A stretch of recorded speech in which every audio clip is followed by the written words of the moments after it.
Over time करते करते मेरी अचानक मौत हो गई और जब मेरी आंख खुली तो मैं एक प्रिमिटिव दुनिया में था। बर्फीली ठंड और चारों तरफ अनजान लोग थे। मेरा दिमाग बिल्कुल सुन्न पड़ गया था क्योंकि मैं अपनी ऑफिस डेस्क की जगह इस बर्फीली केव के अंदर जमीन पर पड़ा हुआ था। मैं बिल्कुल परेशान था कि आखिर मैं इस प्रिमिटिव ट्राइब में कैसे पहुंच गया। तभी एक लड़की मेरे पास आई और उसने बड़ी हैरानी से पूछा कि मैं कौन हूँ और इस जगह पर कैसे आया। मैंने अपने सर को पकड़ते हुए उससे बताया कि मेरा नाम लू याओ है और मुझे कुछ नहीं पता, क्योंकि होश आते ही मैंने खुद को यहाँ पाया। मैंने उससे पूछा कि आखिर इस जगह पर चल क्या रहा है। उस लड़की ने एक लंबी सांस ली और मुझे बताया कि 3 दिन पहले उनकी ट्राइब पर एक अचानक हमला हुआ था। हमला करने वालों के पास आयरन स्पीयर्स थे और उनकी गिनती इन लोगों से कहीं ज्यादा थी। उसने बड़े दर्द भरे लहजे में कहा कि उस हमले के बाद अब उनकी ट्राइब में बस यही चंद लोग जिंदा बचे हैं। मैं चारों तरफ देख रहा था। हालत बेहद खराब थी। उनके पास जलाने के लिए आग नहीं थी और ना ही खाने के लिए कुछ बचा था। बाहर भयंकर बर्फीली हवा चल रही थी और मुझे लगने लगा था कि हम सबका यहाँ खात्मा होना तय है। उनमें से एक आदमी लकड़ी घिसकर आग जलाने की नाकाम कोशिश कर रहा था। उसने परेशान होकर कहा कि अगर आग नहीं जली तो आज रात हम में से कोई भी जिंदा नहीं बचेगा। वो बुरी तरह थक चुका था और उसने हार मान ली थी, पर उस लड़की ने उसके कंधे पर हाथ रखा और कहा कि हमें हिम्मत नहीं हारनी चाहिए और दोबारा कोशिश करनी चाहिए। मैंने भी अपने अंदर एक अजीब सी आग महसूस की। मुझे भी जिंदा रहना होगा। तभी मेरी नजर जमीन पर पड़े काले पत्थर पर पड़ी। मैंने जैसे ही उस पत्थर पर हाथ रखा, अचानक मेरी आंखों के सामने एक फ्लोटिंग स्क्रीन पॉपअप हुई। उस स्क्रीन पर लिखा था कि ये एक कोल है जो जलने के काम आ सकता है। और सबसे बड़ी बात, उस सिस्टम प्रॉम्प्ट ने मुझे बताया कि इस नए आइटम को डिस्कवर करने के लिए मुझे 5 फ्री स्टैट्स पॉइंट्स मिले हैं। मेरे होश उड़ गए थे। ये कोई सपना नहीं था, ये मेरा सिस्टम था जो जग चुका था। मैंने खुशी से उस पत्थर को उठाया और सबको बताया कि ये कोल है और ये आग जला सकता है। उन लोगों को मेरी बात पर बिल्कुल यकीन नहीं हो रहा था, पर मैंने उन्हें भरोसा दिलाया। तभी केव की दीवार पर मुझे एक मकड़ी दिखी। मैंने उसे भी फोकस किया और सिस्टम ने मुझे उस मकड़ी की जाले से रस्सी और वुंड्स को सिलने का काम कर सकता हूं ये बता दिया। और इस नई डिस्कवरी के लिए मुझे 5 और स्टैट्स पॉइंट्स मिल गए। मेरा दिमाग तेजी से चलने लगा था। मैंने अपना सिस्टम पैनल खोलकर देखा। सिस्टम ने बताया कि मैंने 2 नए आइटम्स डिस्कवर कर लिए हैं और मेरा प्रोग्रेस 30% हो चुका है। बिगिनर रिवॉर्ड अनलॉक करने के लिए मुझे बस एक और चीज डिस्कवर करनी थी, जिसके बाद मुझे फ्लेम स्पेल मिल जाता। मैंने खुद से कहा कि एक आखिरी चीज डिस्कवर करते ही मैं आग जला पाऊंगा। पर तभी केव के बाहर से खतरनाक आवाजें आने लगी। कुछ भेड़िए केव के अंदर घुस आए हैं। सबकी जान हलक में आ गई थी। उस लड़की ने हिम्मत दिखाते हुए कहा कि वो बाहर जाकर भेड़ियों का ध्यान भटकाएगी ताकि बाकी लोग बच सकें। पर मैं जानता था कि बिना आग के हम सब मारे जाएंगे। मैंने जल्दी से बाहर खड़े एक बड़े भेड़िए पर अपना फोकस किया। सिस्टम प्रॉम्प्ट आई और उस भेड़िए को आइडेंटिफाई कर लिया। उसी वक्त मेरा बिगनर टास्क कंप्लीट हो गया और मुझे मेरा फ्लेम स्पेल रिवॉर्ड मिल गया। मेरे चेहरे पर एक जीत वाली मुस्कान थी। मैं तुरंत आगे बढ़ा और मैंने अपना हाथ आगे करते हुए फ्लेम स्पेल कास्ट किया। मेरे हाथ से अचानक एक तेज आग की लपट निकली और उसने लकड़ियों को जला दिया। केव में अचानक रोशनी और गर्मी फैल गई। भेड़िए उस आग को देखकर डर गए और पीछे हटने लगे। मैंने गुस्से में उन भेड़ियों को वहां से भगा दिया। ट्राइब के सभी लोग हैरानी से मुझे देख रहे थे। उनके लिए ये किसी मैजिक से कम नहीं था। वो सब मेरे पास आए और उस लड़की ने मुझे शुक्रिया कहा कि मैंने उन सब की जान बचा ली है। अब केव के अंदर आग तो थी, पर ट्राइब के चीफ ने बताया कि उनके पास खाने के लिए बिल्कुल भी फूड नहीं है। उस चीफ ने अपने लोगों से पूछा कि क्या कोई उसके साथ बाहर जाकर शिकार ढूंढने में मदद करेगा। बाहर का मौसम मौत का पैगाम दे रहा था, पर फिर भी 2 आदमी उसके साथ जाने के लिए तैयार हो गए। मैंने उन्हें रोका और कहा कि इस भयंकर ठंड में बाहर जाकर उन्हें कोई शिकार नहीं मिलने वाला और ये सिर्फ मौत को बुलावा देना होगा। मैंने उन्हें अपना प्लान बताया। मैंने पूछा कि क्या आसपास कोई झील है। एक आदमी ने हामी भरते हुए कहा कि झील तो है, पर वो पूरी तरह से बर्फ बन चुकी है और वहां से मछली पकड़ना नामुमकिन है। मैंने एक बड़ी मुस्कान के साथ उन्हें भरोसा दिलाया कि मेरे पास एक पक्का प्लान है। मैंने उनसे कहा कि जब वो बाहर जाएं तो मेरे लिए कुछ सीधी और मजबूत लकड़ियां ले आएं। चीफ ने मेरी आंखों में देखा और कहा कि वो मुझ पर भरोसा करती है। जब तक वो लोग लकड़ियां लेने गए, मैंने अपना सिस्टम ओपन किया और अपने सारे फ्री स्टैट्स पॉइंट्स अपनी स्ट्रेंथ में ऐड कर दिए। मेरे अंदर अचानक एक खतरनाक पावर आती हुई महसूस हुई। तभी वो लड़की और बाकी लोग वापस आए। मैंने उनके एक लकड़ी का इस्तेमाल करके एक हारपून तैयार किया और तभी सिस्टम ने मुझे हारपून स्केल लेवल 1 से रिवॉर्ड किया और साथ ही एक और फ्री स्टैट्स पॉइंट भी दे दिया। मैं पूरी तरह से तैयार था। मैं उन लोगों के साथ उस जमी हुई बर्फीली झील पर पहुंचा। उनका सबसे ताकतवर वॉरियर, जिसका नाम मू होंग था, वो भी उस बर्फ को तोड़ नहीं पाया था। मैंने आगे बढ़कर एक बड़ा सा पत्थर उठाया और अपनी नई स्ट्रेंथ का इस्तेमाल करते हुए उस पत्थर को बर्फ पर पटक दिया। बर्फ जोरदार आवाज के साथ टूट गई और पानी दिखने लगा। ट्राइब के लोग परेशान थे। उनका मानना था कि इतनी जोर की आवाज सुनकर सारी मछलियां डरकर भाग जाएंगी, पर मैंने उन्हें शांत रहने को कहा। मैंने अपना हार्पून उठाया। अगले ही पल मैंने एक बड़ी सी मछली पानी से बाहर निकाल ली। ट्राइब के लोग ये देखकर खुशी से पागल हो गए। चीफ खुशी से रोने लगे, लेकिन वहां अगग एक ट्राइब के वॉरियर्स इस सीन को देखकर गुस्सा हो गए। उन्होंने स्वेर किया कि वो हमें मिटा देंगे। रात को सब लोग आग के पास बैठकर मछली खा रहे थे और उनके चेहरों पर सुकून था। वो ट्राइबल पीपल मुझसे पूछने लगे कि आवाज के बाद भी मछलियां वहां कैसे आईं। मैंने उन्हें समझाया कि जब बर्फ टूटती है तो पानी के अंदर ऑक्सीजन की कमी होने के कारण सारी मछलियां ऑक्सीजन लेने के लिए सरफेस पर आ जाती हैं। मेरी इस मॉडर्न नॉलेज ने उन सबको मेरा दीवाना बना दिया। चीफ ने मेरी तरफ देखते हुए कहा कि मेरे इस प्लान ने उनकी पूरी ट्राइब के एक दिन के खाने का इंतजाम कर दिया है। उसने मुझे ट्राइब का सेवियर मान लिया और उसने मुझे दिल से शुक्रिया कहा। सब खुश थे, पर केव के बाहर की ठंडी हवा अभी भी बहुत खतरनाक थी। हवा सीधे केव के अंदर आ रही थी और सब थरथरा रहे थे, घबरा गए थे कि क्या करना चाहिए। मैंने खड़े होकर ऐलान किया कि मेरे पास इसका भी इलाज है। हम इस केव के लिए एक डोर बनाएंगे। उन लोगों ने अपनी जिंदगी में कभी डोर जैसी कोई चीज देखी ही नहीं थी। मैंने कहा कि जब मैं इसे बनाऊंगा तब तुम लोग ऑटोमेटिकली समझ जाओगे। मैंने सिस्टम विंडो में प्लान देखा। फिर मैंने मुंहोंग को कुछ और लोगों के साथ लकड़ियां काटने के लिए ऑर्डर दिया। जब वो लोग ढेर सारी लकड़ियां लेकर आ गए तो मैंने अपना काम स्टार्ट किया। मैं बता नहीं सकता कि सिस्टम की ऑटो क्राफ्टिंग एबिलिटी कितनी ओपी थी। मेरी आंखों के सामने मेरे हाथ मैजिकली मूव कर रहे थे और बस कुछ ही मिनटों में लकड़ियों और बेलों को जोड़कर मैंने एक मजबूत दरवाजा तैयार कर लिया था। हम सब ने मिलकर उस भारी दरवाजे को गुफा के एंट्रेंस पर फिट कर दिया और अगले ही मोमेंट मिरेकल हो गया। बाहर की ठंडी हवा गुफा के अंदर आना पूरी तरह से ब्लॉक हो गई थी। गुफा के अंदर अचानक से रूम हीटर जैसी फीलिंग आने लगी। ट्राइब के लोग लिटरली खुशी से झूम उठे और बार बार कहने लगे कि ठंड चली गई है। उनके लिए मेरा बनाया हुआ ये दरवाजा किसी जादुई आइटम से कम नहीं था। सिस्टम ने मुझे इस नई आइटम को क्रिएट करने पर 5 स्टैट्स पॉइंट्स और रिवॉर्ड कर दिए थे। मैं मन ही मन सोच रहा था कि चाहे मैं इस प्रिमिटिव एरा में फंस गया हूं, पर मेरा ये चीटिंग सिस्टम मुझे पहले से भी कहीं ज्यादा डेंजरस और एक्साइटिंग लाइफ देने वाला है। पर लगता है हमारी किस्मत सच में खराब थी। बाहर से अचानक से बहुत सारी भेड़ियों की आवाजें आने लगी। हमने जो सोचा था वही हुआ। बर्फीले भेड़ियों का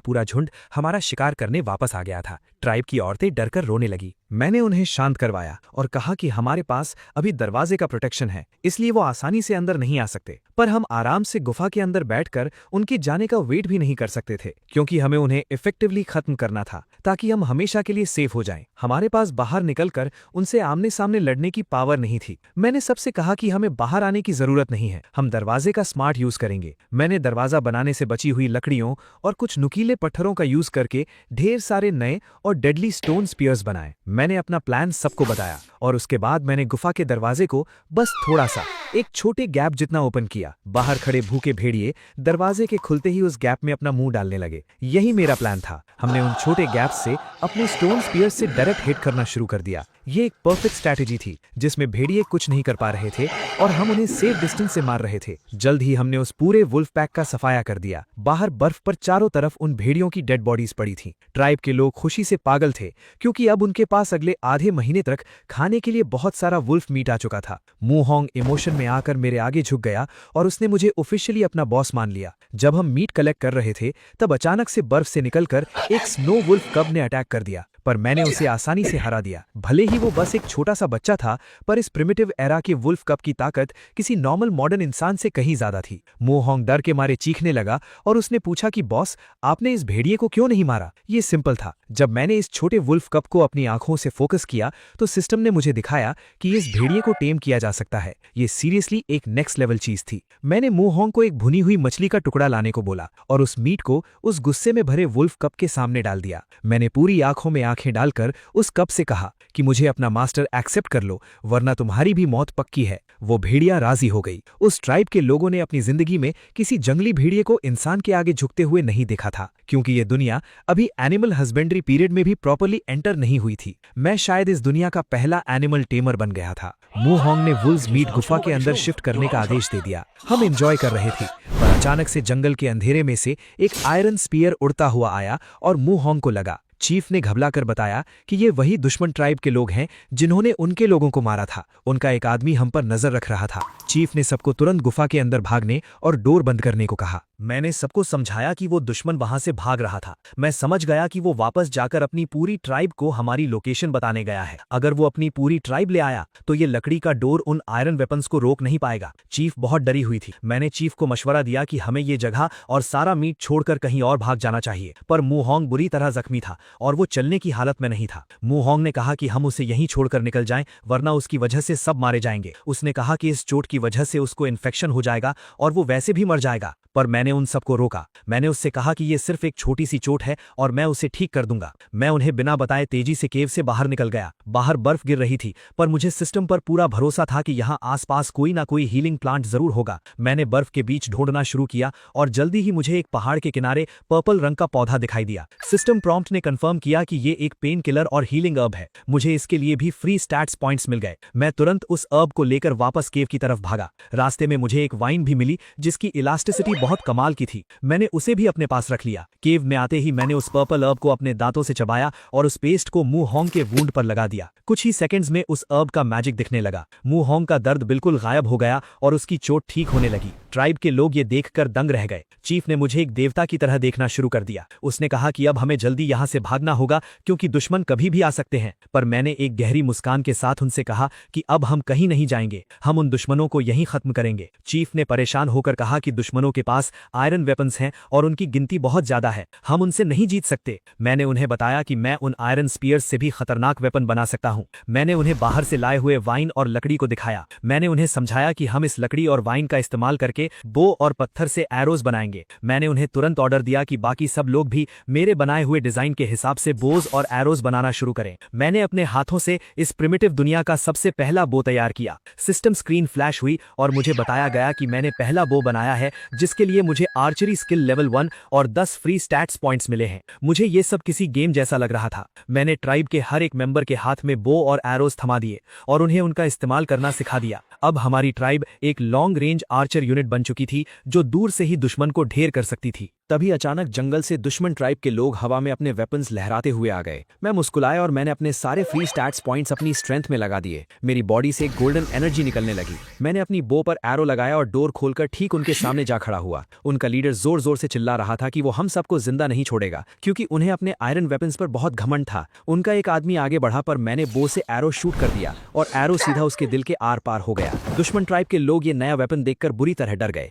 उन्हें समझ नहीं आ रहा था कि इतनी दूर से उनका आदमी कैसे मारा गया। उनके लीडर को लगा कि ये कोई शैतानी जादू है। वो लोग वहां से भागने लगे पर मैंने अपनी बो से निशाना लगाया और उनके एक और आदमी को ठीक गले पर एरो मारकर गिरा दिया। अब उनके लीडर को समझ आ गया था कि अगर वो पीछे हटे तो सब इस नए वेपन से मारे जाएंगे। मेरे ट्राइब के लोग ये नजारा देखकर शॉक्ड रह गए। यहाँ चीफ ने सोची कि लकड़ी से बनने के बाद भी ये वेपन इतना स्ट्रांग कैसे है। मैंने उन सबको कॉन्फिडेंस दिया और हम वॉर करने निकल पड़े।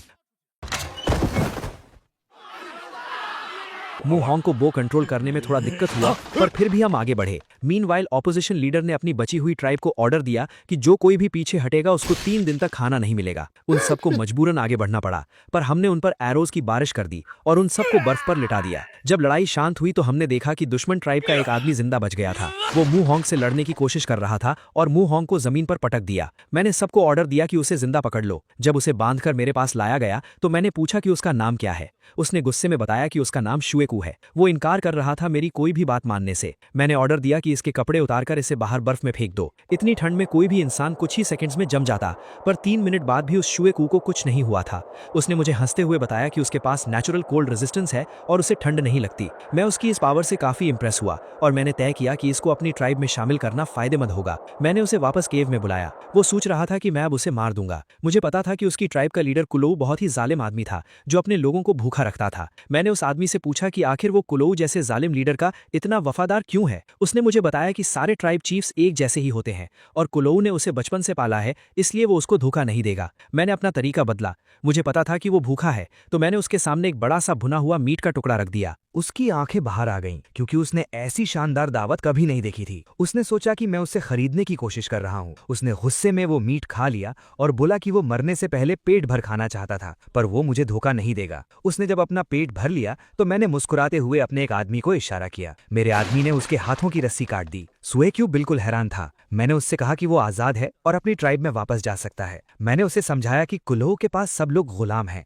पर मेरी ट्राइब में हर एक आदमी को पेट भर खाना मिलता है। जो उसने अभी खाया वो हमारी ट्राइब का रोज का खाना है। वो वहां से उठा और भाग गया। मेरे लोगों ने परेशान होकर मुझसे पूछा कि मैंने उस दुश्मन को वापस क्यों जाने दिया। उन्हें लग रहा था कि वो वापस जाकर कुलोह को सब बता देगा और कुलोह अब अपनी पूरी ट्राइब के साथ हमले के लिए आएगा। मैंने उन्हें शांत किया और उन्हें बताया कि मैं यही चाहता था। मैं चाहता था कि वो वापस जाए और कुलोह को भड़काए, ताकि कुलोह अपनी पूरी आर्मी यहाँ ले आए और हम उन्हें एक ही बार में हमेशा के लिए खत्म कर सकें। मैंने उन्हें अपना मास्टर प्लान समझाया। मैंने उन्हें सिखाया कि कैसे पेड़ों और रस्सियों का इस्तेमाल करके ट्रैप बनाए जाते हैं। हमने मिलकर केव के बाहर पूरे जंगल में बर्फ के नीचे ऐसे हिडन ट्रैप्स बिछा दिए। मेरा प्लान सिंपल था, दुश्मन अंधेरे में आएगा और सीधा उन ट्रैप्स में फंस जाएगा। मीनवाइल सुएक्यू माउंटेन वुल्फ ट्राइब वापस गया और चीफ को सब कुछ बता दिया। चीफ गुस्सा होकर हमला करने ही आ रहे थे कि सुएक्यू ने कहा कि हमसे दुश्मनी न किया जाए तो अच्छा होगा, लेकिन चीफ ने जोरदार पंच करके सुएक्यू को बोला कि उसे न सिखाए कि क्या करना है। और वैसा ही हुआ जैसा मैंने सोचा था। रात के अंधेरे में दुश्मन चीफ कुलोह अपनी पूरी फौज लेकर दबे पांव केव की तरफ बढ़ रहा था। उसे लग रहा था कि अंधेरे में हमारे बोझ बिल्कुल बेकार हो जाएंगे और वो आराम से हम पर कब्जा कर लेगा। पर मेरे पेट वुल्फ शाओबाई ने दूर से ही उनकी सेंट पकड़ ली और मुझे आगाह कर दिया। जब कुलोह के लोग केव के करीब पहुंचे तो उनका पैर हमारे बिछाए हुए ट्रैप्स पर पड़ गया। अचानक रस्सियां खींची और एक के बाद एक सारे दुश्मन हवा में उल्टे लटक गए। कुलोह का बिल्कुल दिमाग खराब हो गया था। उसे लगा कि ये जंगल किसी भूत प्रेत के कब्जे में है। धीरे धीरे सारे दुश्मन ट्रैप्स पर पड़ गए। तभी हम सब अपने हाथों में टॉर्चेज और बोझ लेकर केव से बाहर आए। चीफ यू ने जब ये सीन देखी तब उसने देरी नहीं की और ऑर्डर दिया कि सबको मार दिया जाए। ऑपोजिशन चीफ को लगा कि सुएक्यू ने कॉन्स्पिरेसी किया है तो वो सुएक्यू को मारने वाला था, लेकिन मैंने मेरी आर्चरी स्किल से उसके हाथ में छेद कर दिया। सिस्टम ने मुझे बता दिया था कि मेरा ट्रैप सक्सेसफुल हो गया है और इसकी वजह से मेरी आर्चरी स्किल लेवल 2 पर अपग्रेड हो गई थी। कुलोह दर्द से चिल्लाने लगा कि वो हार नहीं मान सकता, पर चीफ यू ने अपना बदला ले लिया, उसके दिल में हमला करके।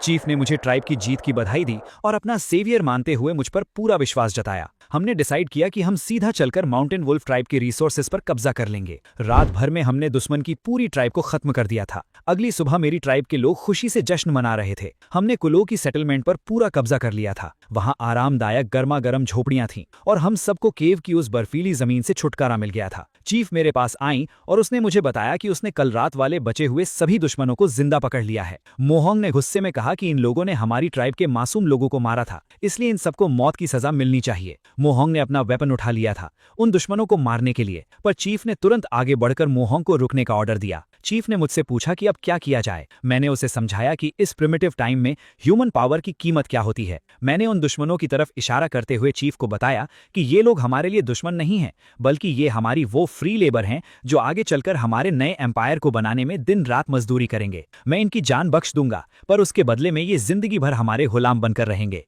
मुझे पता था कि आगे चलकर हमें और भी खतरनाक जंगली जानवरों और पहले से कहीं ज्यादा ताकतवर दुश्मन ट्राइब्स का सामना करना पड़ेगा। ट्राइब का कॉन्स्टेंटली बड़ा और ताकतवर होना बहुत जरूरी था और इस प्रिमिटिव एरा में सबसे कीमती चीज थी पॉपुलेशन। मैंने उन पकड़े हुए दुश्मन कैप्टिव्स की तरफ देखा। ज़ूक्यू जमीन पर बैठा था। उसने तो अपने दिमाग में पूरी तरह सोच लिया था कि उसकी मौत अब पक्की है। उसने मेरी तरफ देखते हुए कहा कि उसने मरने की तैयारी कर ली है और मैं अपना काम शुरू कर सकता हूं। पर मैंने एक शातिर और कॉन्फिडेंट स्माइल के साथ उसकी तरफ देखा और बोला, किसने कहा कि मैं तुम्हें मारने वाला हूं? ज़ूक्यू एकदम हैरान रह गया। उसने आश्चर्य से पूछा कि क्या मैं उसको इस बार भी जिंदा छोड़ दूंगा? मैंने सबके सामने अनाउंस किया कि यह दूसरी बार है जब ज़ूक्यू मेरे हाथ लगा है और तुम्हारा लीडर कूल हो तो वैसे भी मारा जा चुका है, तो अब तुम सब मेरे लिए काम करोगे और मेरी स्ट्रेंथ बनोगे। मैंने उसके हाथ को खोल दिया। उन सब ने कहा कि उस बेवकूफ और जालिम कूलो की वजह से उन सब की जान खतरे में आई और वो इस हालत में पहुंचे हों। मैंने उनसे सीधा पूछा कि क्या तुम सब जिंदा रहना चाहते हो? मैंने उन्हें एक लाइफ चेंजिंग ऑफर दिया कि अगर वो मेरी ट्राइब ज्वाइन कर लें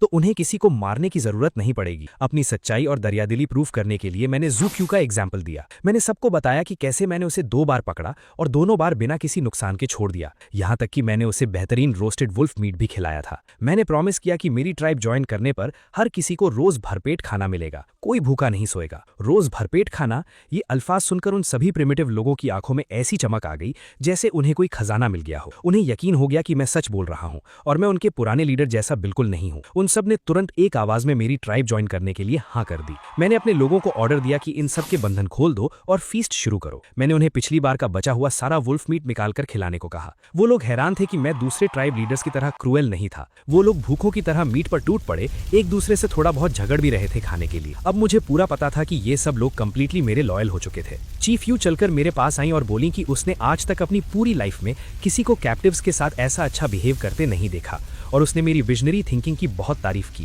लेकिन मेरी इस दावत वाले मूव ने एक नई प्रैक्टिकल प्रॉब्लम खड़ी कर दी थी। मू होंग ने मेरे पास आकर परेशानी में बताया कि बॉस, हमारा सारा खाना ऑलमोस्ट खत्म हो चुका है और सर्दियां अभी भी खत्म नहीं हुई हैं। इतने सारे लोगों का पेट लगातार कैसे भरेगा? ये सच में एक बड़ा इशू था। अगर हम किसी तरह स्प्रिंग सीजन तक सर्वाइव कर लें तो सब कुछ ठीक हो जाएगा, पर तब तक खाने का बड़ा जुगाड़ करना जरूरी था। मैंने सोचा कि मुझे हंटिंग का कोई नया और इफेक्टिव तरीका ढूंढना होगा। बाहर हर तरफ सिर्फ और सिर्फ बर्फ की सफेद चादर बिछी थी। ऐसे में शिकार मिलना बहुत मुश्किल था। तभी मेरी नजर मेरे नए पेट श्याओ बाई पर पड़ी, जो मेरे पैरों के पास घूम रहा था। मैंने मू होंग से पूछा कि वुल्फ से इतनी बार लड़ाई करने के बाद उसे वुल्फ की सबसे बड़ी ताकत क्या लगती है। मू होंग थोड़ा कंफ्यूज था और उसने ना में सिर हिला दिया। मैंने उसे बताया कि वुल्फ्स की सबसे तगड़ी पावर और उनका मेन हथियार उनकी सेंस ऑफ स्मेल होती है। मैंने एक कॉन्फ्रेंस स्माइल दी और कहा कि अब मैं तुम्हें इसकी असली पावर दिखाता हूं। श्याओबाई को कमांड देते ही हम सब हंटिंग के लिए निकल पड़े। जंगल में आगे बढ़ते हुए श्याओबाई ने अचानक आगे जाकर बाग किया और हमने फौरन अपनी बोझ तान ली। पर वहां जो सफेद हिरन था वो अचानक से अलर्ट हो गया और इतनी तेजी से भागा कि उसको नॉर्मल स्पीड से पकड़ना ऑलमोस्ट नामुमकिन था। पर मैं भी कहां पीछे हटने वाला था। मेरे पास मेरा सिस्टम था। मैंने अपना सिस्टम पैनल ओपन किया और तुरंत अपने सारे अवेलेबल स्टैट पॉइंट्स एजिलिटी पर डाल दिए। एजिलिटी मैक्स आउट होते ही मेरी स्पीड अचानक से एक सुपर ह्यूमन लेवल पर पहुंच गई और मैं हवा को चीरते हुए उस हिरन के पीछे भागा। प्रिमिटिव जमाने के एनिमल्स भले ही साइज में ह्यूज थे, पर मेरी मॉडर्न सिस्टम स्पीड के आगे उनका बचना पॉसिबल नहीं था। मैंने परफेक्ट एम लिया और अपनी बो से एक तीर छोड़ दिया जो सीधा उस जायंट व्हाइट डियर को जा लगा और वो वहीं बर्फ पर ढेर हो गया। ये अकेला जायंट शिकार पूरी ट्राइब के लिए कई दिनों तक काफी था। मैंने सबको ऑर्डर दिया कि इस मस्ट डियर को उठाकर वापस बेस पर ले चलो। रात को आग के पास सब मजे से उस डियर का मीट खा रहे थे। एक बंदे ने मुझे चुपचाप खाते हुए देखकर मजाकी अंदाज में कमेंट मारा कि मैं कितने सोफिस्टिकेटेड और तमीज वाले तरीके से खाता हूँ, बिल्कुल उनकी ट्राइब की औरतों से भी ज्यादा नजाकत से। चीफ यू मेरे पास आकर बैठी। उसने मुझे थैंक यू कहा कि मेरी और सिर्फ मेरी वजह से आज पूरी ट्राइब एक साथ यूनाइटेड और सेफ फील कर रही है। उसने मुझसे गुजारिश की कि मैं इस नई और यूनाइटेड ट्राइब को एक नया नाम दूं। मैंने थोड़ा डीप सोचा और एक पावरफुल आवाज में सबके सामने कहा, दा हुआंग ट्राइब। दा हुआंग का मतलब है इस प्रिमिटिव वेस्टलैंड को कंप्लीटली कॉन्कर करना।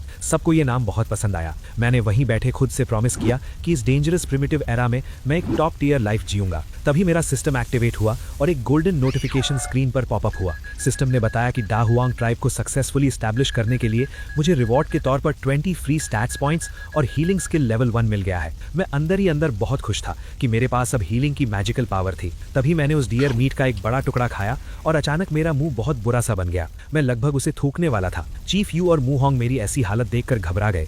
उन्हें लगा कि मीट खराब है या मुझे कुछ हो गया है। उन्होंने परेशानी से पूछा कि बॉस, क्या आप बीमार पड़ गए हो? ये मीट तो उनके लिए एक अल्टीमेट लग्जरी डेलिकेसी थी। मैंने उन्हें समझाया कि मैं बीमार नहीं हूँ, बस बात यह है कि भले ही ये मीट उनके लिए बहुत ठीक हो, पर मैं एक ऐसी मॉडर्न जगह से आया हूँ कहाँ फूड में अलग अलग स्पाइसेस होते हैं। जब मैं शुरू में यहाँ आया था तब भूख और एक्सट्रीम ठंड की वजह से मैंने ये बेस्वाद मीट खा लिया था, पर अब इसमें तो सॉल्ट का नामो निशान तक नहीं है। मैं इसको डेली कैसे खाऊंगा? सॉल्ट वो क्या होता है? उन्होंने हैरानी से पूछा। मैंने डिसाइड कर लिया था कि कल चाहे जो हो जाए मैं सॉल्ट ढूंढ कर ही रहूंगा। मैंने उन्हें डिटेल में बताया कि भले ही उन्होंने सॉल्ट का नाम नहीं सुना, पर उसके बिना कोई भी इंसान फिजिकली ठीक से जिंदा नहीं रह सकता। उसके बिना शरीर की सारी ताकत धीरे धीरे खत्म हो जाती है और इंसान वीकन हो जाता है। मैंने उनसे पूछा कि क्या उन्हें टाइम टू टाइम वाइल्ड जानवरों का कच्चा खून पीने की तलब होती है? उन्होंने हाँ में सिर हिलाया और अग्री किया। मैंने उन्हें समझाया कि खून पीना एक्चुअली बॉडी के अंदर सॉल्ट कंज्यूम करने का एक बहुत ही घटिया और इनएफिशिएंट तरीका है। मैंने उन्हें प्रॉमिस किया कि कल मैं उन्हें नेचर में पाया जाने वाला असली नेचुरल सॉल्ट दिखाऊंगा।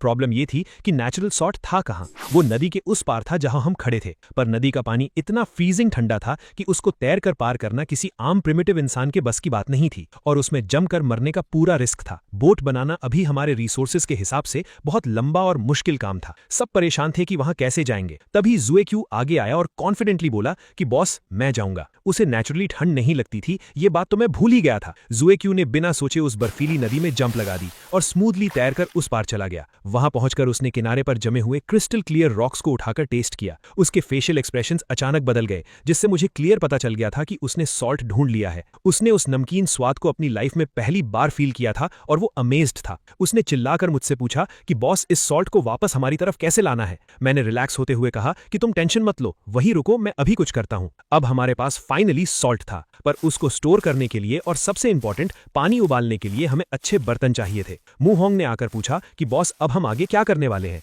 मैंने उसे समझाया कि अब हम प्रॉपर पॉटरी बनाएंगे। उसके लिए हमें सिर्फ अच्छी क्वालिटी की मिट्टी और फाइन सैंड की रिक्वायरमेंट थी। हम सब सैंड की तलाश में निकल पड़े और जल्द ही चीफ यू ने एक परफेक्ट स्पॉट पर फाइन सैंड ढूंढ निकाली। मिट्टी और सैंड को प्रॉपर रेशियो में मिक्स करके मैंने परफेक्ट क्ले बनाई और उस क्ले से प्रिमिटिव पॉटरी शेप करना शुरू किया। अब सबसे बड़ा चैलेंज था उस क्ले पॉटरी को आग में ठीक से पकाना। हमारे पास कोई प्रॉपर किल नहीं था जो फायर का टेम्परेचर इवनली कंट्रोल कर सके, इसीलिए इनिशियल अटेम्प्ट्स फेल हो गए और आधे कच्चे बर्तन टूट गए। मू होंग बहुत डिसअपॉइंटेड और सैड लग रहा था, पर मैंने उसे मोटिवेट किया और कहा कि हार नहीं माननी है, हम लगातार ट्राई करेंगे तो जरूर सक्सेस मिलेगी। मैंने उन्हें बताया कि अगर हमने पॉटरी ठीक से बना ली तो हम क्लीनली बॉइल्ड वाटर पी सकेंगे और अपना प्रेशियस सॉल्ट भी सेफली स्टोर कर पाएंगे। तभी जुएक्यू नदी पार से भागता हुआ वापस आया और उसके चेहरे पर एक्सट्रीम पैनिक था। उसने मुझे आकर हाँफते हुए बताया कि बॉस, उसने वहां दूसरी ट्राइब के लोगों को स्काउट करते हुए देखा है और वो जरूर डेडली येलांग ट्राइब के लोग हैं। उसने और डिटेल्स डिस्क्लोज की कि मारा गया कूलू हमेशा से येलांग ट्राइब के बॉस का अंडरलिंग था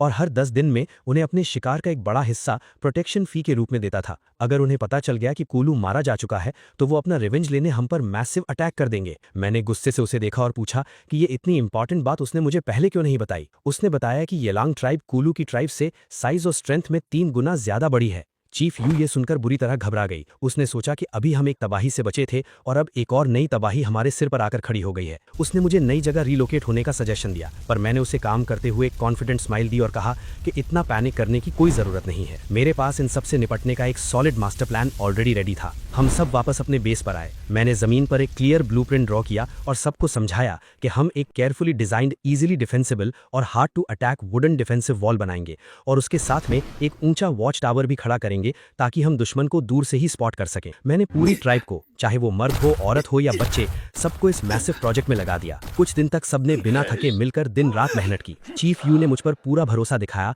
और हमारी ट्राइब प्रैक्टिकली एक इम्प्रेग्नेबल फोर्ट्रेस में बदल गई। इस इंटेंस प्रिपरेशन के दौरान मेरी आर्चरी मास्टरी लेवल 3 पर अपग्रेड हो गई थी। अब मेरी आर्चरी स्किल्स इतनी डेडली और एक्यूरेट हो चुकी थी कि मैं इस प्रिमिटिव वर्ल्ड में किसी को भी इजीली डोमिनेट कर सकता था। चीफ यू मेरे पास चलकर आई। वो मेरे स्किल्स और लीडरशिप को देखकर काफी इंप्रेस थी। उसने ऑनेस्टली एक्सेप्ट किया कि शुरू में वो इस प्लान पर थोड़ा डाउट में थी, पर मेरी फ्लॉलेस आर्चरी देखने के बाद उसकी सारी टेंशन हवा में उड़ चुकी थी। तभी अचानक हमने एक हैवी थडिंग आवाज सुनी जो जमीन को हिला रही थी। सामने से एक मैसिव और टेरिफाइंग प्रिमिटिव बीस्ट, जिसे उन्होंने जिया लॉन्ग हॉर्न सिरोटॉप्सियन डायनासोर कहा, वहां आ गया था। ये बीस्ट अग्रेसिवली हमारी तरफ बढ़ रहा था। चीफ यू उस जायंट बीस्ट को देखकर घबरा गई और चिल्लाकर बोली कि ये बीस्ट बहुत खतरनाक है और इसके ऊपर की इतनी थिक आर्मर लाइक स्किन पर हमारे स्टोन स्पीयर्स का कोई असर नहीं होगा। उसने वॉर्न किया कि मेरी एरोज भी इस पर परफेक्टली यूजलेस होंगी, पर मेरी बाज जैसी नजरों ने उस बीस्ट को प्रॉपर्ली स्कैन कर लिया था। दुनिया में ऐसी कोई भी पावरफुल चीज नहीं थी जिसका कोई क्रिटिकल वीक पॉइंट ना हो। इस बीस्ट की बॉडी पर हर जगह हैवी आर्मर था, सिवाय इसकी बड़ी बड़ी आंखों के।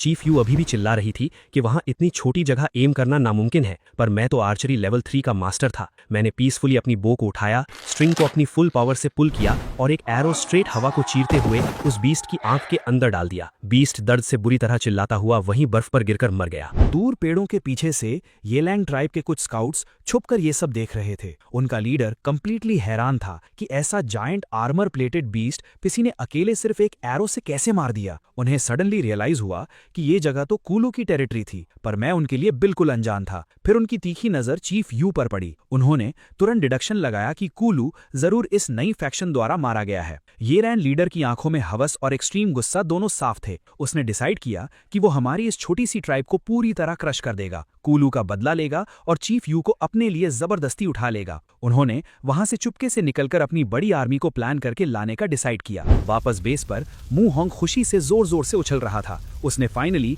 काफी कोशिशों के बाद पहला परफेक्ट क्ले पॉट बना लिया था। मैं बहुत खुश था कि मेरी बताई हुई टेक्निक और उनकी मेहनत रंग लाई। मैंने उन्हें अपना डिफेंस स्ट्रेटेजी बताया कि जब भी दुश्मन अटैक करेंगे तो हमें बस अपने स्ट्रॉन्ग वुडन डोर्स अंदर से फर्मली लॉक करने होंगे। ये वॉल इतनी स्ट्रॉन्ग थी कि जायंट बीस्ट तो दूर, दूसरी ट्राइब के सबसे ताकतवर प्रिमिटिव वॉरियर्स भी इसको किसी हालत में नहीं तोड़ पाएंगे।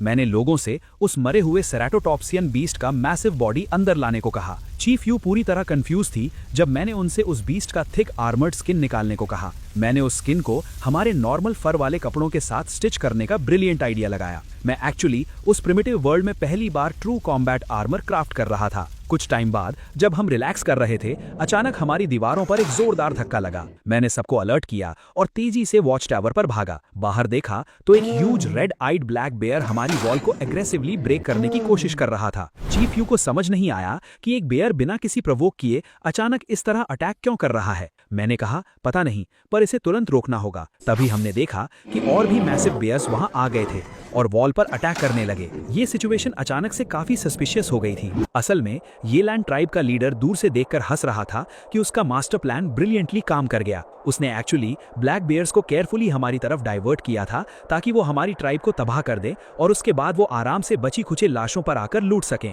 पर मैं उन सबसे बहुत ज्यादा स्मार्ट था। मैंने अपनी आर्चर टीम को एरोज फायर करने का ऑर्डर दिया और देखते ही देखते हमने वॉल के ऊपर से उन सभी बेयर्स को स्मूथली मार गिराया। मैंने वॉल से नीचे जाकर उन बेयर्स की बॉडी चेक की तो मुझे वहां ग्राउंड पर फ्रेंजी बेरीज गिरी हुई मिली। मुझे इंस्टेंटली समझ आ गया कि बेयर्स क्रेजी क्यों थे। उन बेयर्स ने ये बेरीज खाई थी। चीफ यू ने मुझे फिर से प्रॉफिट कहा क्योंकि मुझे इस प्रिमिटिव दुनिया की वेजिटेशन और वाइल्ड लाइफ की इतनी डीप नॉलेज थी। मैंने उसको सच्चाई बताई कि ये बेरीज एक्चुअली बहुत ऊंचे पेड़ों पर उगती हैं। बेयर्स उन्हें खुद जंप करके नहीं तोड़ सकते। इसका सीधा सा मतलब था कि किसी इंसान ने क्लेवरली ये बेयर्स पर यूज किया था ताकि वो ब्लाइंडली हम पर अटैक करें। ये कंप्लीटली ये लैंग ट्राइब की मूवमेंट थी। ये लैंग लीडर दूर से पेड़ों के पीछे शॉक में था कि उसकी बेयर आर्मी हमारी सॉलिड वॉल के आगे मिजरेबली फेल हो गई। बेयर्स के मरने के बाद उसने फ्रस्ट्रेशन और गुस्से में अपनी आर्मी को डायरेक्ट अटैक करने का ऑर्डर दे दिया। हमारी वॉल्स एनिमल से तो बचा सकती थी, पर जब उनकी प्रिमिटिव आर्मी ने हम पर फ्लेमिंग एरोज और हैवी भाले फेंकने शुरू किए तो सिचुएशन बहुत टेंस हो गई। लड़ाई के इंटेंस केओस के दौरान एक भाला हवा में उड़ता हुआ आया और चीफ यू के पेट में लग गया। वो दर्द से चीखती हुई खून से लथपथ जमीन पर गिर गई। मैं अपना बो छोड़कर तुरंत उसके पास भागा।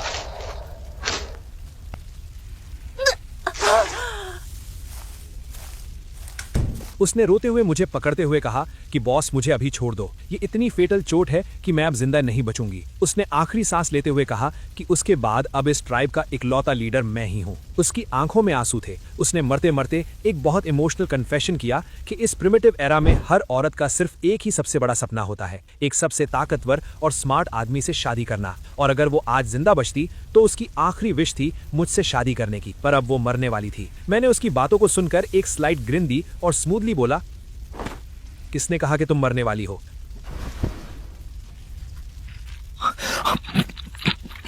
मैंने अपना सिस्टम इंटरफेस ट्रिगर किया और newly acquired healing skill activate की। मेरे हाथों से एक वार्म ग्रीन लाइट निकली और चीफ यू के फेटल वुंड पर पड़ने लगी। देखते ही देखते मैजिक की तरह उसकी फेटल ब्लीडिंग टोटली रुक गई और वुंड सील होने लगा। वो शॉक में थी कि ये कैसा डिवाइन चमत्कार था। उसने मुझे लिटरली एक आसमानी भगवान मान लिया था। मैंने उसे प्यार से डांटते हुए कहा कि चुपचाप लेटी रहो। मेरा लेवल 1 हीलिंग स्किल अभी इस डीप वुंड को पूरा ठीक नहीं कर पाएगा। मुझे अभी इसको ठीक से बैंडेज करना होगा। मैं उसके काफी पास झुका और थोड़ा फ्लर्ट करते हुए बोला कि वैसे तुमने जो अभी शादी वाला कन्फेस किया था वो सच में सीरियस था क्या? तभी मूहोंग चिल्लाता हुआ मेरे पास आया कि बॉस, बाहर सिचुएशन बहुत खराब हो रही है। ये लैंग ट्राइब का वो लीडर जिसका चेहरा स्कार से भरा था, स्कारफेस, बहुत ताकतवर और ब्रूटल था। मूहोंग और शुइक्यू दोनों मिलकर भी उसको हरा नहीं पा रहे थे और वो हमारी लाइंस ब्रेक कर रहा था। चीफ यू को प्रॉपरली रेस्ट करने बोलकर मैं तुरंत वॉच टावर से नीचे गया।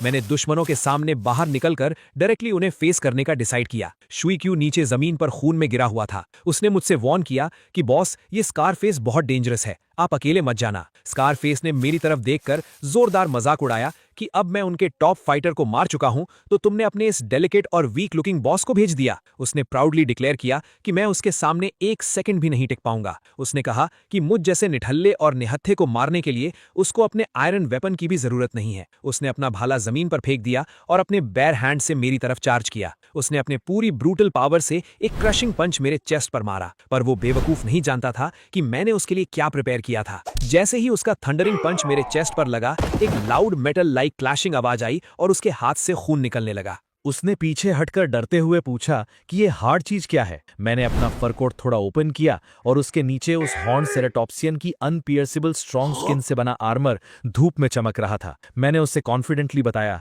कि ये है विजडम, जो मेरे और तुम्हारे बीच का सबसे बड़ा और मेन डिफरेंस है, और इसके अलावा मैं थोड़ी बहुत डेडली मार्शल आर्ट्स भी जानता हूं। मैंने उसकी तरफ घूर कर देखा और उस पर एक ही लाइटनिंग फास्ट प्रिसाइज स्ट्राइक करके उसको वहीं न्यूट्रलाइज कर दिया। हमारी आर्म्ड पार्टी निकल पड़ी येलांग ट्राइब को पूरी तरह से वाइप आउट करने। रास्ते में हमें बर्फ में पड़ी हुई एक मैसिव और टेरिफाइंग सेबर टूथ टाइगर मिली। वो बुरी तरह से घायल थी और उसके बॉडी में ढेर सारे स्पीयर्स लगे हुए थे। सिस्टम ने स्कैन करके शो किया कि इसकी कंडीशन हैवी वुंड है, पर सबसे इंटरेस्टिंग बात ये थी कि ये टेमेबल है। मेरे साथी उस जायंट टाइगर को देखकर डर गए कि बॉस ये एक वाइल्ड एपेक्स बीस्ट है और इंसानों से इंटेंसली नफरत करता है, क्योंकि इसी येलांग ट्राइब के हंटर्स ने इसको हंट करने की कोशिश की थी। मुहोंग ने कहा कि वाइल्ड बीस्ट्स कभी इंसान की फीलिंग और मर्सी नहीं समझते, पर मैंने कहा कि मैं इस बीस्ट को अपने सिस्टम से हील करूंगा और ट्रस्ट जीतूंगा। मैंने अपने हाथ आगे किए और उस पर अपनी हीलिंग स्किल यूज की। हीलिंग कंप्लीटली यूज करते ही मेरा स्किल लेवल 2 पर अपग्रेड हो गया और वो जायंट टाइगर कुछ ही सेकंड्स में पूरी तरह हील हो गया। सब फियर और शॉक में थे। तभी शाओबाई भागकर आगे आया और अपनी वुल्फ लैंग्वेज में उस टाइगर से सॉफ्टली कम्युनिकेट करने लगा। उसने इफेक्टिवली उसे बता दिया कि मैंने उसकी जान बचाई है और मैं एक वर्दी मास्टर हूं। वो फियर्स सेबर टूथ टाइगर धीरे से मेरे सामने बो डाउन हो गया। मैंने एक giant prehistoric sabre tooth tiger को सक्सेसफुली अपना कॉम्बैट राइड बना लिया था। मैंने मुहोंग और शिएक्यू को ऑर्डर दिया कि तुम लोग आगे जाओ और येलांग ट्राइब वालों को स्मूथली सरेंडर करने का आखिरी अल्टीमेटम दो। अगर वो बात ना माने तो जब मैं आऊंगा तब किसी पर कोई रहम नहीं करूंगा। उन दोनों ने जाकर ट्राइब के सामने सरेंडर प्रपोजल रखा, पर वो एरोगेंट प्रिमिटिव वॉरियर्स थे। वो ऐसे बिना लड़े हार कहाँ मानने वाले थे। उन्होंने चिल्लाकर रिफ्यूज कर दिया कि उनका ट्राइब सिर्फ और सिर्फ रॉ स्ट्रेंथ को पूछता है और हमें उन्हें कॉम्बैट में हराकर दिखाना पड़ेगा, वरना वो नहीं झुकेंगे। तभी मैं अपने नए सेबर टूथ टाइगर को राइड करता हुआ प्योर अल्टीमेट स्वैग और डोमिनेंट ऑरा के साथ उनके कैंप में एंटर हुआ। एक giant pre historic apex beast को एक इंसान के इशारे पर नचाते हुए देखकर उन सब की आंखें डर के मारे बाहर आ गईं। एक सेकंड पहले जो वॉरियर सरेंडर ना करने की बड़ी बड़ी कस्में खा रहे थे,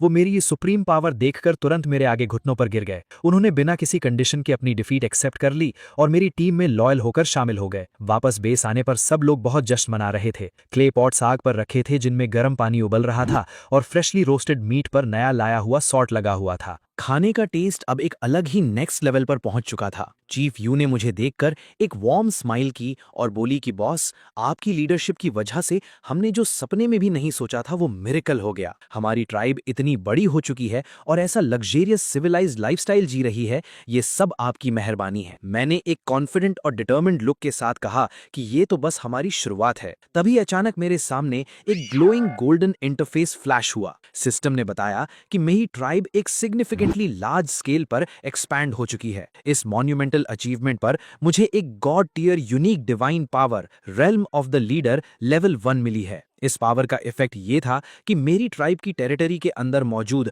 हर एक लॉयल इंसान को इंस्टेंटली +5 स्ट्रेंथ, +5 एजिलिटी, +5 कॉन्स्टिट्यूशन और +5 स्पिरिट के मैसिव पैसिव बफ्स मिलेंगे। मेरा दिमाग इस पावर स्केल को देखकर पूरी तरह ब्लास्ट हो गया था। ये एक pure overpowered god level zone buff था जो हमारी आर्मी को इनविंसिबल बना देगा। चीफ यू मेरी बातों का मतलब ठीक से समझ नहीं पाई और उसने मुझे एक कंफ्यूज्ड लुक दी। मैंने उसकी तरफ देखा और एक बैड एस स्माइल के साथ कहा कि इसका सीधा सा मतलब यह है कि मेरी ट्राइब अब एक अलग हायर लेवल पर इवॉल्व हो रही है। हमारी टेरिटरी और स्ट्रेंथ इनफाइनाइटली एक्सपैंड होती रहेगी। मुझे पता है कि आगे और भी बहुत से अनप्रिडिक्टेबल चैलेंजेस आएंगे और पावरफुल प्रिमिटिव बीस्ट्स और ट्राइब्स मिलेंगे, पर हम फुल्ली प्रिपेयर्ड हैं। 1 महीना बीत चुका था और सर्दियां अब धीरे धीरे खत्म हो रही थीं। बर्फ पिघल रही थी और हर तरफ हरियाली छाने लगी थी। चीफ यू मेरे साथ मेरी सवारी मेरे सेबर टूथ टाइगर पर बैठी थी। हम अपने डाहुआंग ट्राइब के इलाके का मुआयना कर रहे थे। चीफ यू ने बहुत ही इज्जत और हैरानी के साथ मेरी तरफ देखा और कहा कि लुयाओ, मैं सच में तुम्हारी बहुत इज्जत करती हूँ। उसने मुझे बताया कि जैसे जैसे सर्दियां जा रही हैं, जंगली जानवर भी बढ़ रहे हैं, पर मेरी बनाई हुई उन मजबूत लकड़ी की दीवारों ने न सिर्फ दुश्मनों को बल्कि उन खूंखार जंगली जानवरों को भी हमारे बेस से दूर रखा हुआ है। उसने आगे कहा कि जैसे जैसे हमारी पॉपुलेशन बढ़ी थी, हमारे सामने खाने की बहुत बड़ी प्रॉब्लम आ खड़ी हुई थी, पर मेरे हंटिंग स्क्वाड बनाने के आइडिया ने सब कुछ बदल कर रख दिया। अब हमारे पास खाने की कोई कमी नहीं थी। मैंने मुस्कुराते हुए उसे जवाब दिया कि यह हंटिंग स्क्वाड सिर्फ शिकार करने के लिए नहीं है। ये स्क्वाड असल में हमारे लोगों की आर्चरी स्किल्स को तेज करने और हंटिंग स्वॉर्डमैनशिप को तेज करने के लिए एक बहुत बड़ा और इम्पॉर्टेंट तरीका है। मेरा अल्टीमेट गोल कुछ और ही था। मैं इस प्रिमिटिव दुनिया के लोगों को ट्रेन करके एक प्रोफेशनल आर्मी बनाना चाहता था जो किसी भी खतरे का डट कर सामना कर सके। तभी सामने से कुछ साथी भागते हुए हमारी तरफ आए। उसने दूर से ही चिल्लाते हुए कहा कि चीफ, लुयाओ बॉस, आगे कुछ गड़बड़ है। मैंने तुरंत अपने टाइगर को रोका और पूछा कि क्या कोई बहुत बड़ा शिकार है। उसने हाफते हुए बताया कि हमने किसी दूसरे ट्राइब के 2 स्काउट्स को पकड़ा है। मैं तभी निकल पड़ा। मैं थोड़ा हैरान हुआ कि इस इलाके में अभी भी कोई और ट्राइब बची हुई है। खतरे सच में कभी खत्म होने का नाम नहीं लेते। मुहोंग ने गुस्से में बताया कि बॉस, ये दोनों किसी दूसरे कबीले के स्काउट्स हैं और जैसे ही हमारी हंटिंग टीम ने इन्हें देखा, इन्होंने बिना कुछ सोचे समझे सीधे हमारे लोगों पर अपने थ्रोइंग स्पीयर्स से जानलेवा हमला कर दिया था। पर किस्मत अच्छी थी कि हमारे आदमियों के पास बॉस के बनाए हुए डेडली बोस थे, जिनकी वजह से उन्होंने दूर से ही इन दोनों को इजीली ओवरपावर कर लिया और जिंदा पकड़कर ले आए। मुहोंग ने परेशानी से कहा कि उसने इन दोनों से बहुत कुछ उगलवाने की कोशिश की, पर ये दोनों लिटरली कुछ भी बोलने को तैयार नहीं है। मैंने उन दोनों कैदियों की तरफ देखा। मैंने बहुत ही सख्त आवाज में उनसे पूछा कि वो लोग कहां से आए हैं और अगर उन्होंने सच नहीं बताया तो मैं उन्हें इसी वक्त खत्म कर दूंगा। उनके चेहरों पर लाल रंग का कोई अजीब सा पेंट लगा हुआ था और उनकी आंखों में खौफ की जगह एक बहुत ही अजीब सा एरोगेंस था। उनमें से एक आदमी ने कहा कि क्या मैं इस बस्ती का लीडर हूं। उसने बहुत ही घमंड से डिक्लेयर किया कि हम लोग मैमथ ट्राइब के वॉरियर्स हैं और कभी भी किसी के सामने नहीं झुकते। मैमथ ट्राइब का नाम सुनकर मेरा दिमाग सुन्न हो गया। मैंने नोटिस किया कि वो दोनों आदमी मेरे इतने बड़े सेबर टूथ टाइगर को देखकर भी बिल्कुल नहीं डरे थे। उस आदमी ने हंसते हुए कहा कि मैं एक टाइगर पर बैठकर खुद को बहुत बड़ा बॉस समझ रहा हूं, पर यह टाइगर उनके सामने कुछ भी नहीं है। उसने पूरे कॉन्फिडेंस के साथ कहा कि उनकी मैमथ ट्राइब इतनी ज्यादा ताकतवर है कि वो लोग लिटरली विशाल मैमथ्स को भी टेम करके उन पर सवारी करते हैं। उसने मुझे धमकी दी कि अगर मैंने उन्हें वापस नहीं जाने दिया तो उनके चीफ को पता चल जाएगा और फिर हमारी पूरी बस्ती को कुचलकर रख दिया जाएगा। ये इन्फॉर्मेशन सीरियसली माइंड ब्लोइंग थी। ये मैमथ ट्राइब हमारे पिछले सारे दुश्मनों से बिल्कुल अलग और कई गुना ज्यादा खतरनाक लेवल की लग रही थी। इस प्रिमिटिव एला में ऐसे एडवांस्ड और पावरफुल कबीले का होना मेरे लिए एक बहुत बड़ा शौक था। मैंने तुरंत मुहोंग को ऑर्डर दिया कि इन दोनों को खींचकर अंदर ले जाओ और मजबूती से बांधकर बंद कर दो। चीफ यू मेरे पास आई और उसके चेहरे पर साफ डर नजर आ रहा था। उसने घबराते हुए पूछा कि लुयाओ, अब हम क्या करेंगे। उसने कहा कि अगर वो स्काउट्स वापस नहीं गए तो उनकी ट्राइब उन्हें ढूंढते हुए डेफिनेटली हमारी बस्ती तक पहुंच जाएगी। चीफ यू की टेंशन बिल्कुल वैलिड थी। मुहोंग ने कहा कि अगर वो लोग सच में विशाल मैमथ्स पर बैठकर लड़ाई करते हैं तो हमारी ये लकड़ी की दीवार उनके सामने कागज की तरह टूट जाएगी। मैंने उन दोनों को शांत किया और कहा कि भले ही उनके पास मैमथ्स हों, पर मेरे पास मेरा सेबर टूथ टाइगर है और मैं उनसे बिल्कुल नहीं डरता। पर प्रॉब्लम ये थी कि मेरे पास सिर्फ एक टाइगर था। अगर मुझे उस मैमथ ट्राइब को पूरी तरह से हराना था तो मुझे अपनी आर्मी के लिए माउंट्स चाहिए थे। तभी मेरी नजर दूर जंगल के किनारे घास चरते हुए कुछ जानवरों पर गई। वो जानवर देखने में बिल्कुल वाइल्ड हॉर्सेस जैसे लग रहे थे, पर उनके शरीर पर टाइगर जैसी स्ट्राइप्स बनी हुई थी। उन्हें देखते ही मेरे दिमाग की बत्ती जल गई बॉस। मुझे मेरे प्लान का सबसे इंपॉर्टेंट पीस मिल गया था। मैंने उन दोनों को इशारा करते हुए कहा कि हमें मैमथ से लड़ने के लिए ताकत की जरूरत नहीं है, हमें सिर्फ एक चीज चाहिए और वो है स्पीड। अगर हमारे वॉरियर्स इन वाइल्ड हॉर्सेस पर बैठकर लड़ना सीख जाएं तो हम स्पीड में उन भारी भरकम मैमथ्स को इजीली बीट कर देंगे। हजारों सालों की ह्यूमन हिस्ट्री गवाह है कि घोड़े हमेशा से इंसानों के सबसे बेहतरीन और लॉयल साथी रहे हैं। मैंने बिना कोई टाइम वेस्ट किए ऑर्डर दिया कि उन सभी वाइल्ड हॉर्सेस को कैप्चर करके बस्ती में लाया जाए और आज से ही हमारे सारे आदमी हॉर्स राइडिंग की प्रैक्टिस शुरू करेंगे। उस तरफ मैमथ ट्राइब के बेस में एक बहुत ही विशाल और खूंखार दिखने वाला आदमी एक ऊंचे सिंहासन पर बैठा था। उसके चेहरे पर भी वही लाल पेंट था। वो उनका लीडर था। उसके आदमियों ने उसे आकर रिपोर्ट दी कि उनके 2 स्काउट्स मिसिंग हैं और वापस नहीं आए हैं। उस लीडर ने गुस्से में ऑर्डर दिया कि एक मैमथ तैयार करो और जाकर पता लगाओ कि आखिर उन दोनों स्काउट्स के साथ क्या हुआ है। इधर हमारी बस्ती में मैंने सारे फिजिकली स्ट्रांग आदमियों को एक एक वाइल्ड हॉर्स दे दिया था, पर राइडिंग सीखना इतना ईजी नहीं था। वो बेचारे प्रिमिटिव लोग बार बार घोड़ों से जमीन पर गिर रहे थे। मैं उन्हें इंस्ट्रक्ट कर रहा था और उन्हें लगातार प्रैक्टिस करने के लिए फोर्स कर रहा था। तभी मैंने मूहोंग से पूछा कि तुम्हारी आर्चरी की प्रैक्टिस कैसी चल रही है। मूहोंग ने अपना सिर खुजाते हुए कहा कि बॉस, प्रॉब्लम आर्चरी की नहीं है। वो जब भी तीर चलाने के लिए बो स्ट्रिंग को पूरी ताकत से खींचता है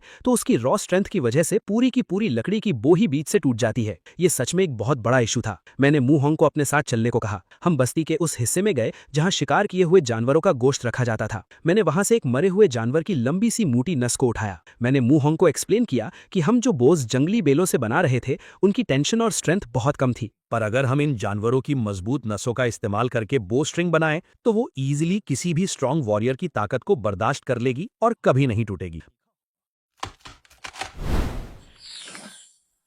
मैंने मूहोंग को तुरंत बस्ती की कुछ औरतों को बुलाने को कहा जो हाथ के काम में एक्सपर्ट थी, क्योंकि उनका अगला काम था स्ट्रांग बो बनाना। तभी बस्ती के बाहर से शुए क्यू चीखता हुआ भाग कर आया। उसने हाफते हुए कहा कि बॉस, बहुत बड़ी मुसीबत आ गई है। मैमथ ट्राइब के लोग हमारी बस्ती की तरफ आ रहे हैं और उनके साथ सच में एक बहुत बड़ा मैमथ है। मैं तो लिटरली इसी मौके का वेट कर रहा था ताकि मैं अपने नए अपग्रेडेड बोस का लाइव टेस्ट कर सकूं। मैंने तुरंत अपनी बो उठाई और अपने आदमियों के साथ बस्ती के बाहर उस खुले मैदान में पहुंच गया। सामने का नजारा देखकर सच में किसी के भी पसीने छूट जाते। एक बहुत ही विशाल और डरावना मैमथ जमीन को हिलाता हुआ हमारी तरफ आ रहा था। उसके ऊपर मैमथ ट्राइब के कुछ वॉरियर्स बैठे हुए थे। उन दुश्मनों ने हमें देखते ही चिल्लाकर पूछा कि क्या हम ही वो लोग हैं जिन्होंने उनके स्काउट्स को मारा है। मैंने पूरे कॉन्फिडेंस के साथ आगे बढ़कर कहा कि हाँ, वो हमने ही किया है और अब हम तुम बेवकूफों को भी यहीं मिट्टी में मिलाने वाले हैं। मेरी ये बात सुनकर वो दुश्मन गुस्से से पागल हो गए। उन्होंने कहा कि हम उनकी ताकत का अंदाजा नहीं लगा सकते और वो अपने उस जायंट मैमथ से हम सबको कुचल कर रख देंगे। वो मैमथ सच में किसी चलते फिरते पहाड़ जैसा लग रहा था।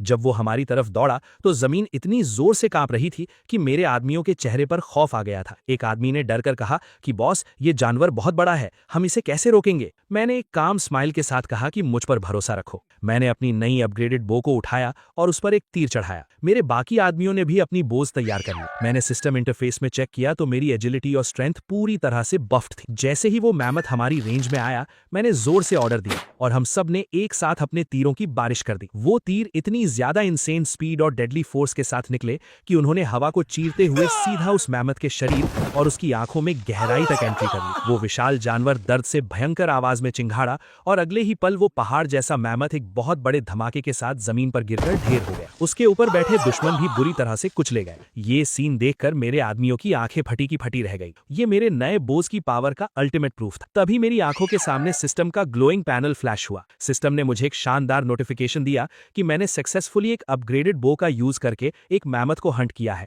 और इस अचीवमेंट के लिए सिस्टम ने मुझे पूरे 20 फ्री स्टैट्स पॉइंट्स का मैसिव रिवॉर्ड दिया। मैं अंदर से खुशी के मारे उछल रहा था। ये तो बस एक ट्रेलर था। मुझे पता था कि अगली बार मैमथ ट्राइब पूरी आर्मी के साथ आएगी और तब लड़ाई बहुत ही ज्यादा ब्रूटल होगी। मैंने अपने आदमियों को ऑर्डर दिया कि इस मरे हुए मैमथ का गोश्त और उसकी नुकीली भारी हड्डियां निकालकर बस्ती में ले चलो। ये हड्डियां हमारे वेपन्स को और भी ज्यादा डेडली बनाने के काम आएंगी। प्रॉब्लम ये थी कि मैमथ का गोश्त इतना ज्यादा भारी और ह्यूज था कि उसे उठाकर ले जाना प्रैक्टिकली इम्पॉसिबल था। मेरे आदमी परेशान थे कि इसे कैसे कैरी करें। मेरी मॉडर्न दिमाग ने तुरंत इसका भी सॉल्यूशन निकाल लिया। मैंने अपने आदमियों से कुछ लकड़ियां कटवाईं और सिस्टम की क्राफ्टिंग नॉलेज का यूज करके मैंने उस प्रिमिटिव दुनिया की सबसे पहली सिंपल वुडन कार्ट बना दिया। जैसे ही वो कार्ट तैयार हुई, सिस्टम ने फिर से फ्लैश होकर मुझे एक नई इन्वेंशन के लिए 5 फ्री स्टैट्स पॉइंट्स रिवॉर्ड कर दिए। मैं तो लिटरली पॉइंट्स की बारिश में नहा रहा था। जब हम वो भारी मैमथ का गोश्त कार्ट पर रखकर बस्ती में लाए तो सारे लोग खुशी से पागल होकर जोर जोर से चिल्लाने लगे। उनके लिए एक मैमथ को मारकर खाना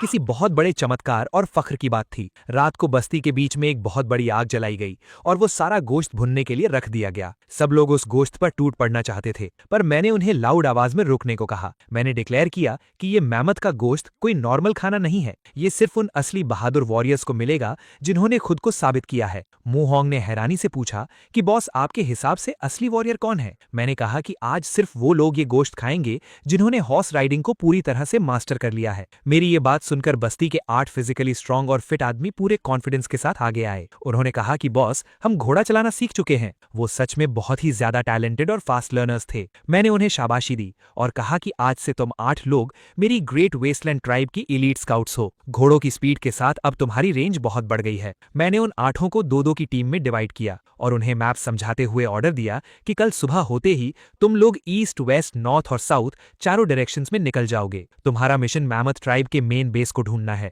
मैंने स्ट्रिक्टली कहा कि तुम्हें उनसे लड़ना नहीं है, बस उनकी लोकेशन और एनवायरनमेंट की इन्फॉर्मेशन लेकर सूरज ढलने से पहले वापस आना है। हमें एनिमी को पूरी तरह से स्टडी करना था ताकि हम अपना अल्टीमेट अटैक प्लान कर सकें। अगली सुबह वो स्काउट्स अपने मिशंस पर निकल गए। उधर मैमथ ट्राइब के बेस में उनका लीडर गुस्से से आग बबूला हो रहा था। उसे खबर मिल चुकी थी कि उनका भेजा हुआ मैमथ और आदमी मारे जा चुके हैं। उसने पूरी अल्फा एनर्जी के साथ चिल्लाकर अपनी आर्मी को ऑर्डर दिया कि कल सुबह हमारी पूरी फोर्स उस अनजान बस्ती पर अटैक करेगी और वहां के एक एक इंसान को बेदर्दी से काट कर रख देगी। उसका घमंड आसमान पर था। इधर मैं अपनी गुफा में बिना सोचे समझे दिन रात मेहनत कर रहा था। लकड़ियों को काटना, रस्सियों को बांधना और वेट बैलेंस करना। पूरे एक दिन और एक रात की एक्सट्रीम मेहनत के बाद फाइनली मेरा प्रोजेक्ट कंप्लीट हो गया। जैसे ही मैंने आखिरी रस्सी बांधी, सिस्टम का इंटरफेस एक बहुत ही ब्राइट गोल्डन रोशनी के साथ फ्लैश हुआ। सिस्टम ने मुझे एक एपिक नोटिफिकेशन दिया। मैंने सक्सेसफुली एक हेवी सीज वेपन बना लिया था जिसका नाम था कैटापुल्ट। और सबसे क्रेजी बात ये थी कि इस मैसिव इन्वेंशन के लिए सिस्टम ने मुझे पूरे 30 फ्री स्टैट्स पॉइंट्स का गॉड टियर रिवॉर्ड दिया था। ये सच में अनबिलीवेबल था। मैं बाहर आया तो देखा कि बस्ती में पैनिक का माहौल था। मेरे स्काउट्स वापस आ चुके थे। उन्होंने घबराते हुए मुझे बताया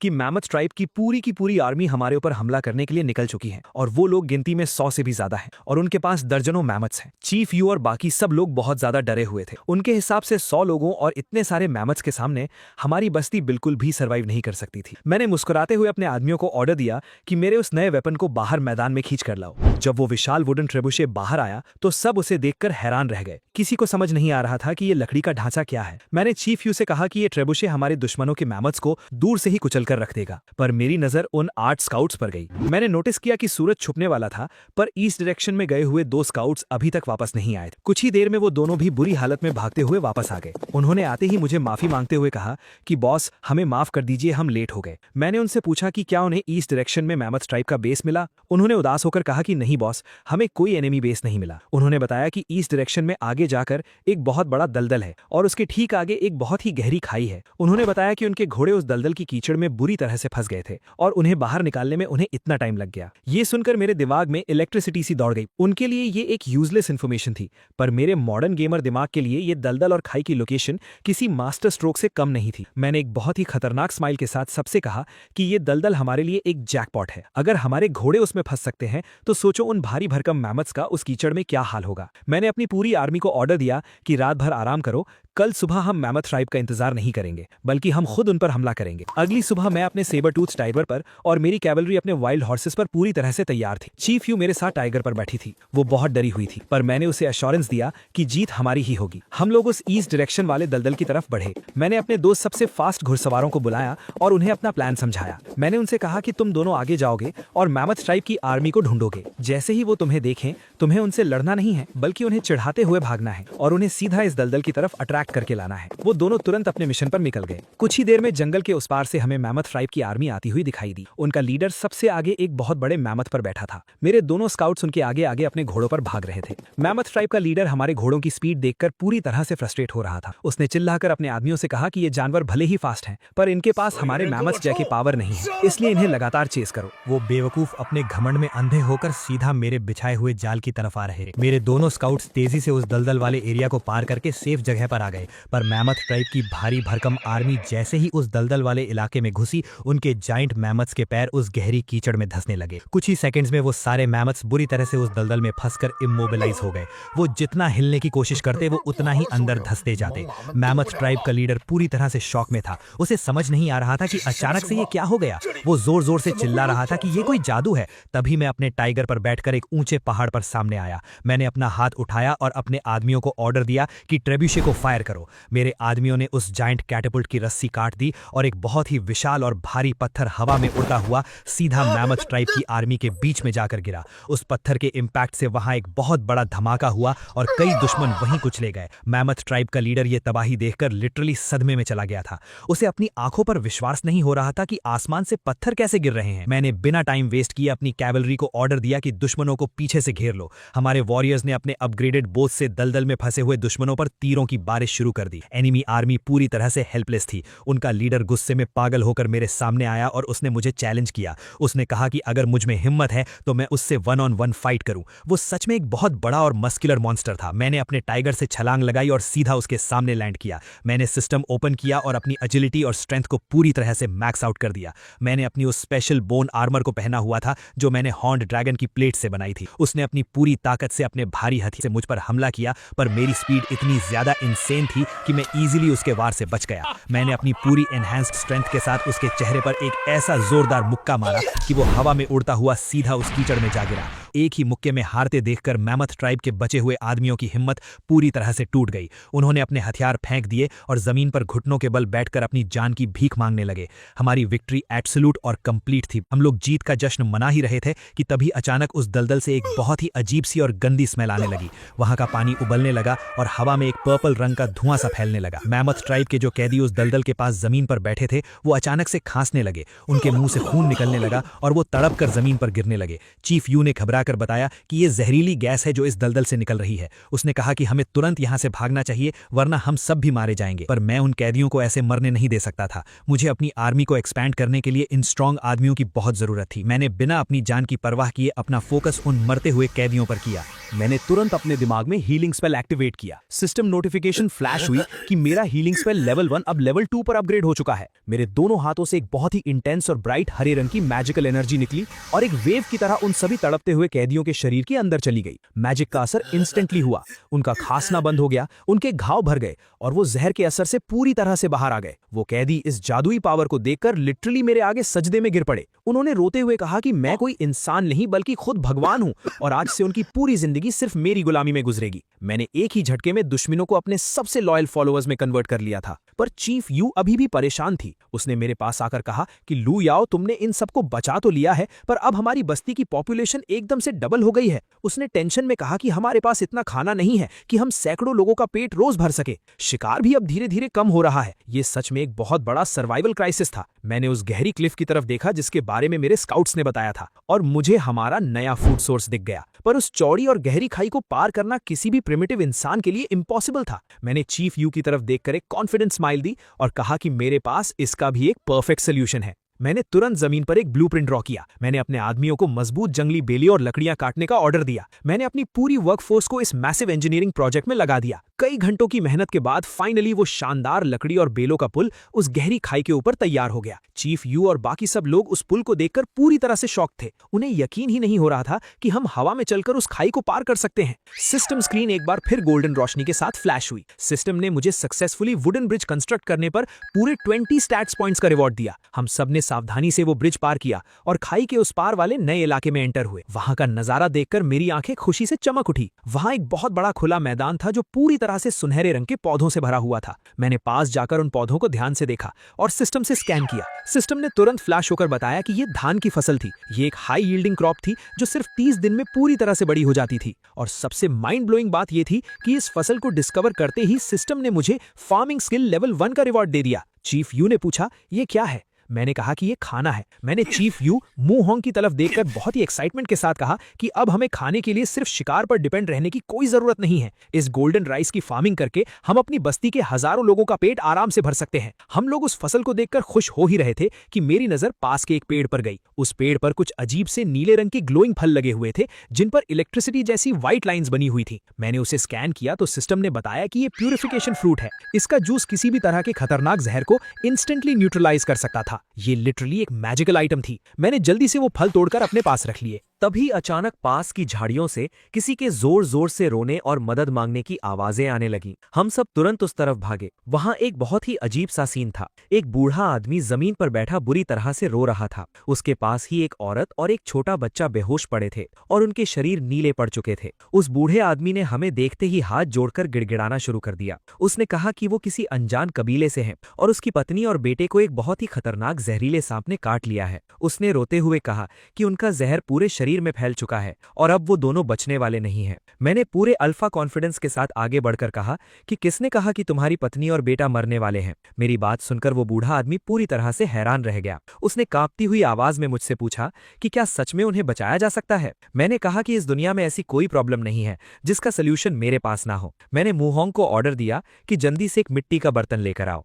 मैंने उस नीले भल को अपने हाथ में कसकर पकड़ा और निचोड़ दिया। मैंने उस बर्तन को उठाया और उस बूढ़े आदमी के बेहोश पड़े हुए बेटे और उसकी पत्नी के मुंह में वो नीला जूस धीरे धीरे डाल दिया। जैसे ही वो मैजिकल जूस उन दोनों के गले से नीचे उतरा, उनके चेहरे और नसों का वो डरावना नीला रंग धीरे धीरे गायब होने लगा और उनकी स्किन का नॉर्मल कलर वापस आने लगा। उन दोनों की सांसें नॉर्मल होने लगीं और उन दोनों ने आहिस्ता से अपनी आंखें खोल दी। जहर पूरी तरह से खत्म हो चुका था। उस बूढ़े आदमी की आंखों से आंसू बहने लगे और वो चिल्लाया कि जिंदा हो गए, सच में जिंदा हो गए। उसने कहा कि इस खतरनाक जहरीले सांप के काटने के बाद तो मौत पक्की होती है, पर मैंने उन्हें बचा लिया। उसने रोते हुए मुझे एक सच्चा प्रॉफिट और मसीहा मान लिया और मेरे आगे घुटनों पर गिर गया। मैंने एक बहुत ही काम टोन में सोचा कि ये प्यूरिफिकेशन फ्रूट सच में बहुत ही ज्यादा ओवरपावर्ड आइटम है। मैंने मन ही मन सोचा कि अगर ये फल इतने खतरनाक सांप के जहर को खत्म कर सकता है तो इसका मतलब है कि वो जो जहरीली गैस वाला दलदल था उसके शिकार हुए लोगों को भी इस फल से इजीली ट्रीट किया जा सकता है। मैंने उस बूढ़े आदमी से पूछा कि आखिर वो है कौन। उस बूढ़े आदमी ने हाथ जोड़कर मुझे बताया कि वो स्नो पाइन ट्राइब का चीफ है। उसका नाम सॉन्ग है। मैंने हैरानी से पूछा कि अगर वो एक चीफ है तो उसकी ट्राइब के लोग इतने ज्यादा कुपोषण के शिकार और कमजोर क्यों लग रहे हैं। चीफ सॉन्ग ने एक गहरी और दर्द भरी सांस ली। उसने रोते हुए मुझे बताया कि सर्दियों का मौसम बहुत ही ज्यादा बेरहम था। इस पूरी जमीन पर जानवरों का नामो निशान मिट गया था और उनके पास शिकार करने या खाना ढूंढने का कोई तरीका नहीं बचा था। उसके कबीले के लोग महीनों से भूखे थे और अब वो सब धीरे धीरे भूख से तड़प कर मर रहे थे। चीफ सॉन्ग की बातें सुनकर मुझे चीफ यू ने बताया कि अगर मैंने उस वक्त आग और मछलियां नहीं खोजी होती तो शायद मेरी ट्राइब का भी यही हाल होता। मैंने मन ही मन सोचा कि इस प्रिमिटिव एरा में बिना किसी सॉलिड सर्वाइवल स्किल के जिंदा रहना लिटरली इम्पॉसिबल था। चीफ सॉन्ग ने मेरे आगे अपने घुटने टेक दिए और गिड़गिड़ाते हुए कहा कि प्रॉफिट सर, क्या आप मेरी ट्राइब को थोड़ा सा खाना देकर हमारी मदद कर सकते हैं। उसने कहा कि वो अपने लोगों को ऐसे तड़प कर मरते हुए नहीं देख सकता। मैंने उसे बीच में ही रोक दिया। मैंने उससे कहा कि मैं तुम्हें खाना सिर्फ एक ही शर्त पर दूंगा और वो शर्त यह है कि तुम्हें अपनी पूरी स्नो पाइन ट्राइब के साथ मेरी ग्रेट वेस्टलैंड ट्राइब को ज्वाइन करना होगा। मेरी ये बात सुनकर चीफ सॉन्ग पूरी तरह से हैरान रह गया। इस प्रिमिटिव दुनिया का रूल था कि कोई भी लीडर मरने से पहले हार नहीं मानता था, पर चीफ सॉन्ग एक हारा हुआ और थका हुआ इंसान था। उसने भरे हुए गले से कहा कि मैं ऑलरेडी एक बहुत ही फेलियर चीफ हूं और आपने मेरे परिवार की जान बचाई है। उसने बिना किसी हेजिटेशन के कहा कि वो और उसकी पूरी ट्राइब मेरी गुलामी करने के लिए पूरी तरह से तैयार है। उसकी ये बात सुनकर मैंने कहा कि बहुत बढ़िया, अब मैं तुम्हारे भूखे लोगों को मरने नहीं दूंगा। चीफ यू मेरे पास आई और उसने बहुत ही टेंशन में मुझसे पूछा कि लू याओ, हम इन सबके लिए अचानक से इतना सारा खाना कहां से लाएंगे। मैंने उसे एक मिस्टीरियस लुक दिया और कहा कि खाना तो हमारे बिल्कुल सामने है। मैं उस गोल्डन राइस के खेत की तरफ मुड़ा। चीफ यू पूरी तरह से कंफ्यूज थी। मैंने उसे और बाकी लोगों को समझाया कि इस फसल को अगर हम सही तरीके से उगाएं तो हमें शिकार पर डिपेंड रहने की जरूरत ही नहीं पड़ेगी।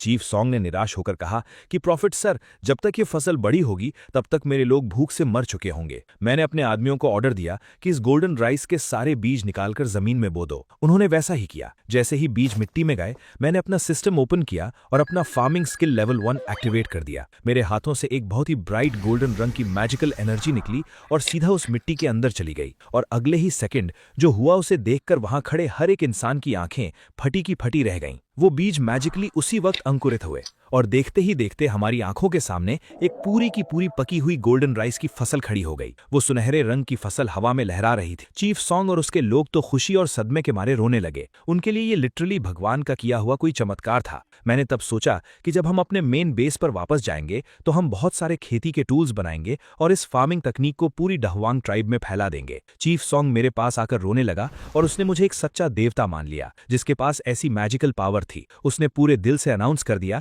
कि आज से पूरी स्नो पाइन ट्राइब सिर्फ और सिर्फ मेरी कमांड मानेगी और मेरे अंडर काम करेगी। मैंने कहा कि ठीक है, जब तक हम यहाँ हैं हम यहाँ कुछ दिन और रुकेंगे और इस जगह को अपने एम्पायर का एक नया हिस्सा बनाएंगे। ये नई जमीन काफी उपजाऊ थी और मेरे फ्यूचर एक्सपेंशन प्लान्स के लिए बहुत इंपॉर्टेंट थी। फिर मैंने मैमथ ट्राइब को भी प्यूरिफिकेशन फ्रूट का इस्तेमाल करने दिया। वो मेरे शुक्रगुजार थे। तभी अचानक मेरी कानों में सिस्टम इंटरफेस का आवाज आया। सिस्टम ने मुझे एक बहुत ही एपिक नोटिफिकेशन दिया। मैंने सक्सेसफुली 2 नई ट्राइब्स यानी मैमथ ट्राइब और स्नो पाइन ट्राइब को अपने एम्पायर में मिला लिया था। इस मैसिव एक्सपेंशन के लिए सिस्टम ने मुझे पूरे 30 फ्री स्टैट्स पॉइंट्स का रिवॉर्ड दिया और सबसे बड़ी बात यह थी कि मेरा ruler of the land skill जो लेवल 1 पर था वो अब सीधा अपग्रेड होकर लेवल 2 पर पहुंच गया था। सिस्टम ने बताया कि अब मेरी टेरिटरी के अंदर मौजूद मेरी आर्मी के हर एक इंसान की स्ट्रेंथ, एजिलिटी, कॉन्स्टिट्यूशन और स्पिरिट में ऑटोमेटिकली +10 स्टैट्स पॉइंट्स का मैसिव बफ ऐड हो जाएगा।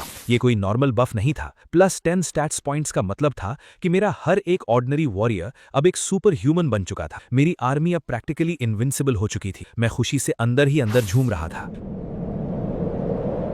चीफ यू ने मुझसे पूछा कि लू याओ अब हमारा अगला प्लान क्या है। मैंने उस स्नो पाइन ट्राइब के इलाके को ध्यान से देखा। ये जगह बहुत ही स्ट्रेटेजिक थी और इसे हम अपने एम्पायर के एक नए आउटपोस्ट की तरह यूज कर सकते थे। मैंने चीफ यू से कहा कि हम इस जगह को ऐसे ही खुला नहीं छोड़ सकते। हमें यहाँ भी दुश्मनों और जंगली जानवरों से बचने के लिए एक मजबूत लकड़ी की दीवार बनानी होगी। चीफ यू ने तुरंत हाँ कर दी क्योंकि उन्हें अब तक दीवार बनाने का पूरा एक्सपीरियंस हो चुका था। हमने तुरंत काम शुरू कर दिया। लकड़ियां काटी गईं और बहुत ही तेजी से उस स्नो पाइन ट्राइब के चारों तरफ भी एक अभेद्य किला खड़ा हो गया। अब वो जगह पूरी तरह से सेफ थी। चीफ यू ने कहा कि अब हमें अपनी मेन सेटलमेंट वापस चलना चाहिए क्योंकि हमने यहाँ बहुत सारे रिसोर्सेज जमा कर लिए हैं। मैंने कहा कि हम सब वापस नहीं जाएंगे। अगर हमने इस जगह को खाली छोड़ दिया तो कोई और दुश्मन इस पर कब्जा कर लेगा। हमें यहाँ एक बहुत ही स्ट्रांग लीडर को छोड़ना होगा जो इस आउटपोस्ट को प्रोटेक्ट कर सके। मैंने पीछे मुड़कर देखा और शू क्यू को आवाज लगाई। शू क्यू जो कभी मेरा दुश्मन था अब मेरा सबसे लॉयल और स्ट्रांग वॉरियर बन चुका था। मैंने उसे ऑर्डर दिया कि वो अपने साथ कुछ सबसे बेहतरीन वॉरियर्स को लेकर यहीं रुकेगा और इस नए इलाके को डेवलप करेगा। मैंने उससे स्ट्रिक्टली कहा कि अगर यहाँ कोई भी खतरा आए तो वो तुरंत घोड़े पर एक मैसेंजर भेजकर मुझे अलर्ट करेगा। शू क्यू ने पूरे जोश और इज्जत के साथ अपना सिर झुकाया और मेरी कमांड को एक्सेप्ट कर ली। वो जानता था कि ये मेरे एम्पायर को एक्सपैंड करने का पहला और सबसे इंपॉर्टेंट स्टेप था। भले ही उसे मुझसे दूर रहना था पर वो मेरे मिशन के लिए अपनी जान देने को भी तैयार था। इन सारे अरेंजमेंट्स के बाद मैं चीफ यू और अपनी बाकी आर्मी के साथ अपनी मेन सेटलमेंट वापस आ गया। वहां पहुंचते ही मैंने सबसे पहले अपनी एग्रीकल्चरल रेवोल्यूशन को आगे बढ़ाया। मैंने अपने आदमियों से खेत तैयार करवाए और वो सारे गोल्डन राइस के बीज और दूसरे मैजिकल पौधे वहां बो दिए। मैंने फिर से अपना फार्मिंग स्किल यूज किया और कुछ ही सेकंड्स में हमारे पास इतना सारा अनाज आ गया कि हम उसे देखकर हैरान थे। एक आदमी ने खुशी से चिल्लाकर कहा कि ये फसल तो इतनी ज्यादा है कि हम दिन में 5 बार भी खाएं तो भी ये खत्म नहीं होगी। पर मैं इस प्रिमिटिव दुनिया के खतरों को बहुत अच्छी तरह से जानता था। यहाँ कभी भी कोई नेचुरल डिजास्टर या भयानक सर्दियां आ सकती थी। मैंने उन्हें डांटते हुए कहा कि खाने को वेस्ट करने की कोई जरूरत नहीं है। मैंने ऑर्डर दिया कि तुरंत एक बहुत बड़ा ग्रैनरी या अनाज गोदाम बनाया जाए और ये सारा एक्स्ट्रा अनाज वहां सेफ रखा जाए। हमें फ्यूचर के लिए पूरी तैयारी करनी थी। इसी बीच मू होंग मेरे पास भागता हुआ आया। उसके चेहरे पर एक बहुत ही बड़ी खुशी थी। उसने मुझे बताया कि हमने पिछले 1 महीने में आपके डिजाइन किए हुए ट्रेब्यूशेट्स को बनाने पर दिन रात काम किया है और अब हमारे पास बहुत सारे ट्रेब्यूशेट्स तैयार हो चुके हैं। ये सुनकर मुझे बहुत सेटिस्फैक्शन फील हुआ। अब हमारी बस्ती पर हमला करना किसी भी एनिमी के लिए लिटरली मौत को दावत देना था। चीफ यू भी बहुत खुश थी पर उसने कहा कि हमें अभी भी अलर्ट रहना होगा क्योंकि बाहर की दुनिया बहुत अनजान है। मैंने कहा कि जब तक मेरे पास मेरी आर्मी और वेपन्स हैं हमें डरने की कोई जरूरत नहीं है। तभी बस्ती के बाहर से मेरे कुछ स्काउट्स बहुत ही तेजी से घोड़े दौड़ाते हुए अंदर आए। वो बहुत ज्यादा एक्साइटेड लग रहे थे। उन्होंने आकर रिपोर्ट दी कि चीफ, हमने दूर पहाड़ों के पास एक बहुत बड़ा आयरन ओर का खदान ढूंढा है। आयरन ओर का नाम सुनते ही मेरे कान खड़े हो गए। इस प्रिमिटिव दुनिया में आयरन यानी लोहे का मिलना किसी खजाने से कम नहीं था। अगर मैं लोहे के हथियार और आर्मर बना लूंगा तो मेरी आर्मी को इस दुनिया की कोई भी ताकत नहीं हरा पाएगी। मैंने तुरंत उन स्काउट्स को मुझे वहां ले जाने का ऑर्डर दिया। चीफ यू भी मेरे साथ चलने के लिए तैयार हो गई। जब हम उस पहाड़ी इलाके में पहुंचे तो वहां सच में बहुत सारा प्योर आयरन ओर मौजूद था। चीफ यू उसे देखकर बहुत खुश हुई और कहने लगी कि लुयाओ, तुमने सच में हमारी किस्मत बदल दी है। पर तभी मेरे स्काउट्स ने मुझे अलर्ट किया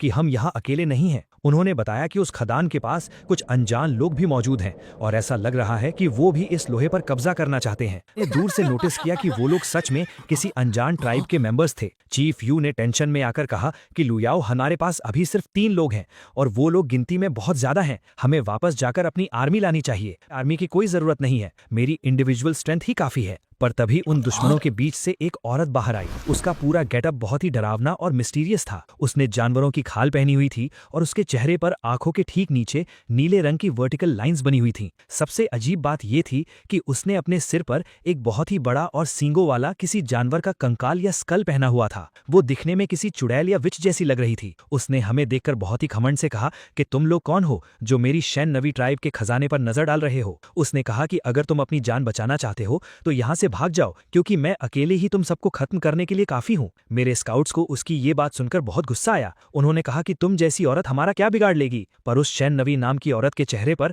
एक बहुत ही भयानक और कॉन्फिडेंट स्माइल थी। उसने कहा कि मैं कोई नॉर्मल इंसान नहीं हूँ, मैं भगवान की भेजी हुई एक शैन नवी या गॉडेस हूँ और मेरे पास इंसानों के दिमाग को कंट्रोल करने की जादुई पावर है। उसने अपना वो सींगों वाला स्कल हमारी तरफ किया। अचानक उस स्कल की आंखों में से एक बहुत ही डार्क और पर्पल रंग की मैजिकल एनर्जी निकली। उस एनर्जी ने मेरे दोनों स्काउट्स और चीफ यू को इंस्टेंटली हिट किया। ये कोई मजाक नहीं था, वो मैजिकल एनर्जी सच में माइंड कंट्रोल का काम कर रही थी। मेरे स्काउट की आंखें एकदम से ब्लैंक हो गईं और उनके चेहरे के एक्सप्रेशंस पूरी तरह से गायब हो गए। वो तीनों किसी ज़ॉम्बी की तरह उस शैन नवी औरत के सामने घुटनों के बल बैठ गए।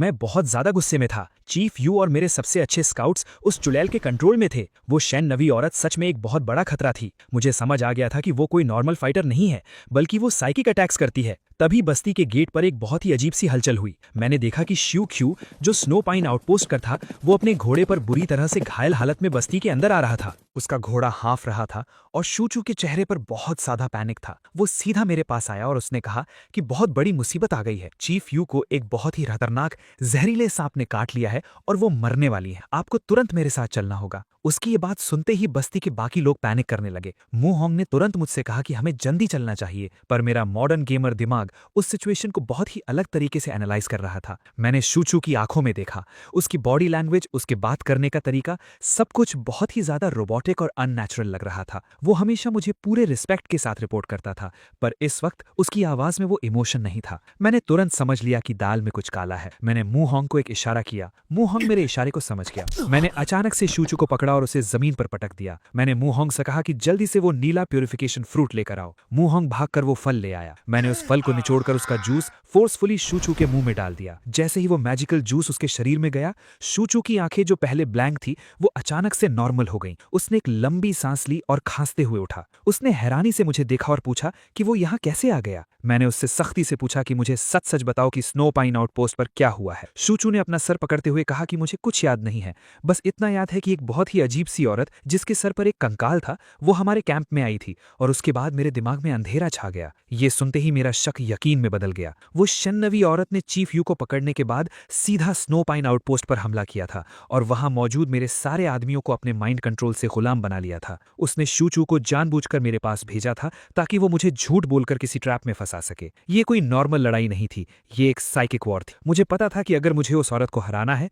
तो मुझे फिजिकल स्ट्रेंथ की नहीं बल्कि मेंटल पावर की जरूरत है। मैंने अपना सिस्टम इंटरफेस ओपन किया। मेरे पास जितने भी फ्री स्टार्ट्स पॉइंट्स अवेलेबल थे, मैंने बिना एक भी पॉइंट बचाए वो सारे के सारे पॉइंट्स डायरेक्टली अपनी स्पिरिट एट्रीब्यूट में एलोकेट कर दिए। जैसे ही मैंने पॉइंट्स एलोकेट किए, मेरे दिमाग में एक बहुत ही भयंकर धमाका सा हुआ। मुझे ऐसा लगा जैसे मेरी मेंटल क्लैरिटी और फोकस 1000 गुना बढ़ गया है। मेरे आसपास की हर एक डिटेल मुझे बिल्कुल क्रिस्टल क्लियर दिखाई दे रही थी। मेरी स्पिरिट पावर अब पूरी तरह से मैक्स आउट हो चुकी थी। अब मैं किसी भी माइंड कंट्रोल मैजिक को इजीली ब्रेक कर सकता था। मैंने मू होंग को बस्ती की सिक्योरिटी का ऑर्डर दिया और अकेले ही अपने सेबर टूथ टाइगर पर बैठकर उस शन्नवी औरत के कैंप की तरफ निकल पड़ा। जब मैं उसके कैंप में पहुंचा तो मैंने देखा कि मेरे सारे आदमी और चीफ यू उस औरत के सामने गुलामों की तरह खड़े थे। वो शन्नवी औरत मुझे देखकर बहुत जोर से हंसी। उसने कहा कि तुम सच में बहुत बेवकूफ हो जो खुद चलकर मेरी मौत के जाल में आ गए। उसने कहा कि अब मैं तुम्हें भी अपना गुलाम बना लूंगी। उसने अपना वो कंकाल वाला स्कल मेरी तरफ किया और अपनी पूरी ताकत के साथ वो डरावनी पर्पल एनर्जी मेरे ऊपर फायर कर दी। वो मैजिकल एनर्जी किसी काले धुएं की तरह मेरे पास आई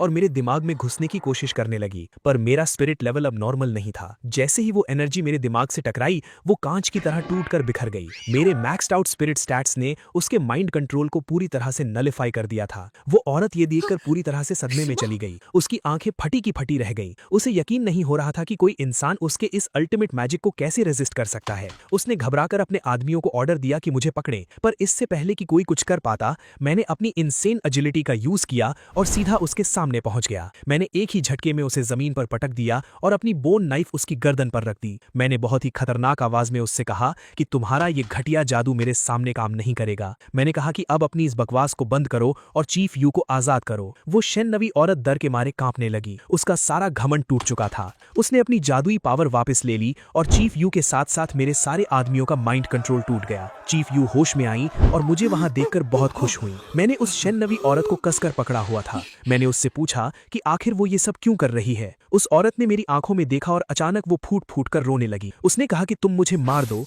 पर तुम ये नहीं जानते कि हम सबके ऊपर कितनी बड़ी तबाही आने वाली है। उसने कहा कि वो दूसरे कबीलों को इसलिए गुलाम बना रही थी ताकि वो एक बहुत बड़ी आर्मी खड़ी कर सके। मैंने उससे पूछा कि उसे किस आर्मी से लड़ना है। उसने कांपती हुई आवाज में बताया कि इस कॉन्टिनेंट के नॉर्थ में एक बहुत ही विशाल और खूंखार कबीला है जिसका नाम मोची या डीमन टूथ ट्राइब है। उसने बताया कि उस ट्राइब में 1000 से भी ज्यादा खूंखार वॉरियर्स हैं और उनका लीडर शऊ एक बहुत ही दरिंदा और जालिम इंसान है। वो लोग सिर्फ खून बहाना और औरतों को लूटना जानते हैं। शेन-नवी ने बताया कि शऊ ने उसके कबीले को पूरी तरह से तबाह कर दिया था और उसे धमकी दी थी कि अगर उसने खुद को उसके हवाले नहीं किया तो वो इस पूरे इलाके को खत्म कर देगा। उसने कहा कि डीमन टूथ ट्राइब अब इस तरफ ही बढ़ रही है और कोई भी उन्हें नहीं रोक सकता। ये इन्फॉर्मेशन सच में बहुत ही ज्यादा सीरियस थी। 1000 से ज्यादा वॉरियर्स की आर्मी का मतलब था टोटल डिस्ट्रक्शन। चीफ यू ये सुनकर पूरी तरह से पैनिक में आ गई, पर मैं कोई नॉर्मल प्रिमिटिव लीडर नहीं था। मेरे चेहरे पर डर की जगह एक बहुत ही खतरनाक स्माइल आ गई। मैंने शेन-नवी औरत को छोड़ा और उससे कहा कि तुम बेवकूफ हो जो उन लोगों से डर रही हो। मैंने कहा कि तुम्हें लगता है कि तुम्हारी वो छोटी सी आर्मी उन्हें रोक पाती।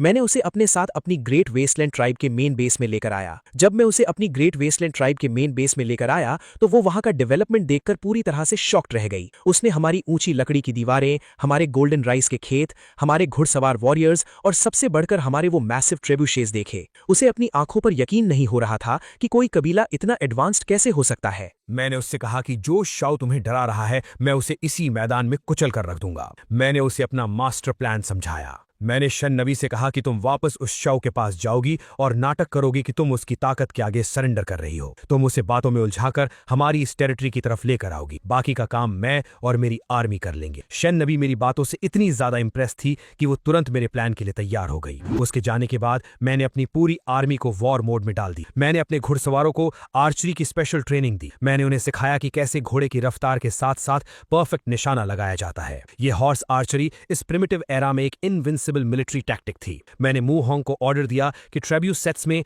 बड़े पत्थरों की जगह आग के गोले फायर करने की तैयारी करो। हम उस डीमन टूथ ट्राइब को एक ऐसा सरप्राइज देने वाले थे जो उन्होंने अपने बुरे सपनों में भी नहीं सोचा होगा। कुछ दिनों बाद वो दिन आ ही गया। मेरे स्काउट्स ने रिपोर्ट दी कि डीमन टूथ ट्राइब की आर्मी हमारी बस्ती की तरफ बढ़ रही है। मैं अपनी पूरी फोर्स के साथ एक ऊंचे पहाड़ पर खड़ा था जहां से नीचे का पूरा मैदान साफ दिखाई दे रहा था। मैंने देखा कि सच में एक बहुत ही मैसिव आर्मी हमारी तरफ आ रही है। उनके वॉरियर्स के चेहरे पर खौफनाक पेंट था और उनके हाथों में भारी हथियार थे। सबसे आगे एक बहुत ही विशाल और मस्कुलर आदमी चल रहा था जिसके गले में खोपड़ियों की माला थी। वो शाओ था। उसके बगल में शेन-नवी चल रही थी जो उसे हमारे ट्रैप की तरफ लीड कर रही थी। शाओ बहुत ही ज्यादा एरोगेंट लग रहा था। वो जोर जोर से हंस रहा था और कह रहा था कि इस छोटे से कबीले को तो वो अपने पैरों तले रौंद देगा। शेन-नवी ने बहुत ही चालाकी से शाओ और उसकी आर्मी को उस संकरे और खुले मैदान में लाकर खड़ा कर दिया जहां मेरे ट्रेब्यूसेट्स की रेंज बिल्कुल परफेक्ट थी। जैसे ही वो लोग उस किल जोन में पहुंचे शेन-नवी वहां से भागकर सुरक्षित जगह पर आ गई। शाओ को कुछ समझ नहीं आया।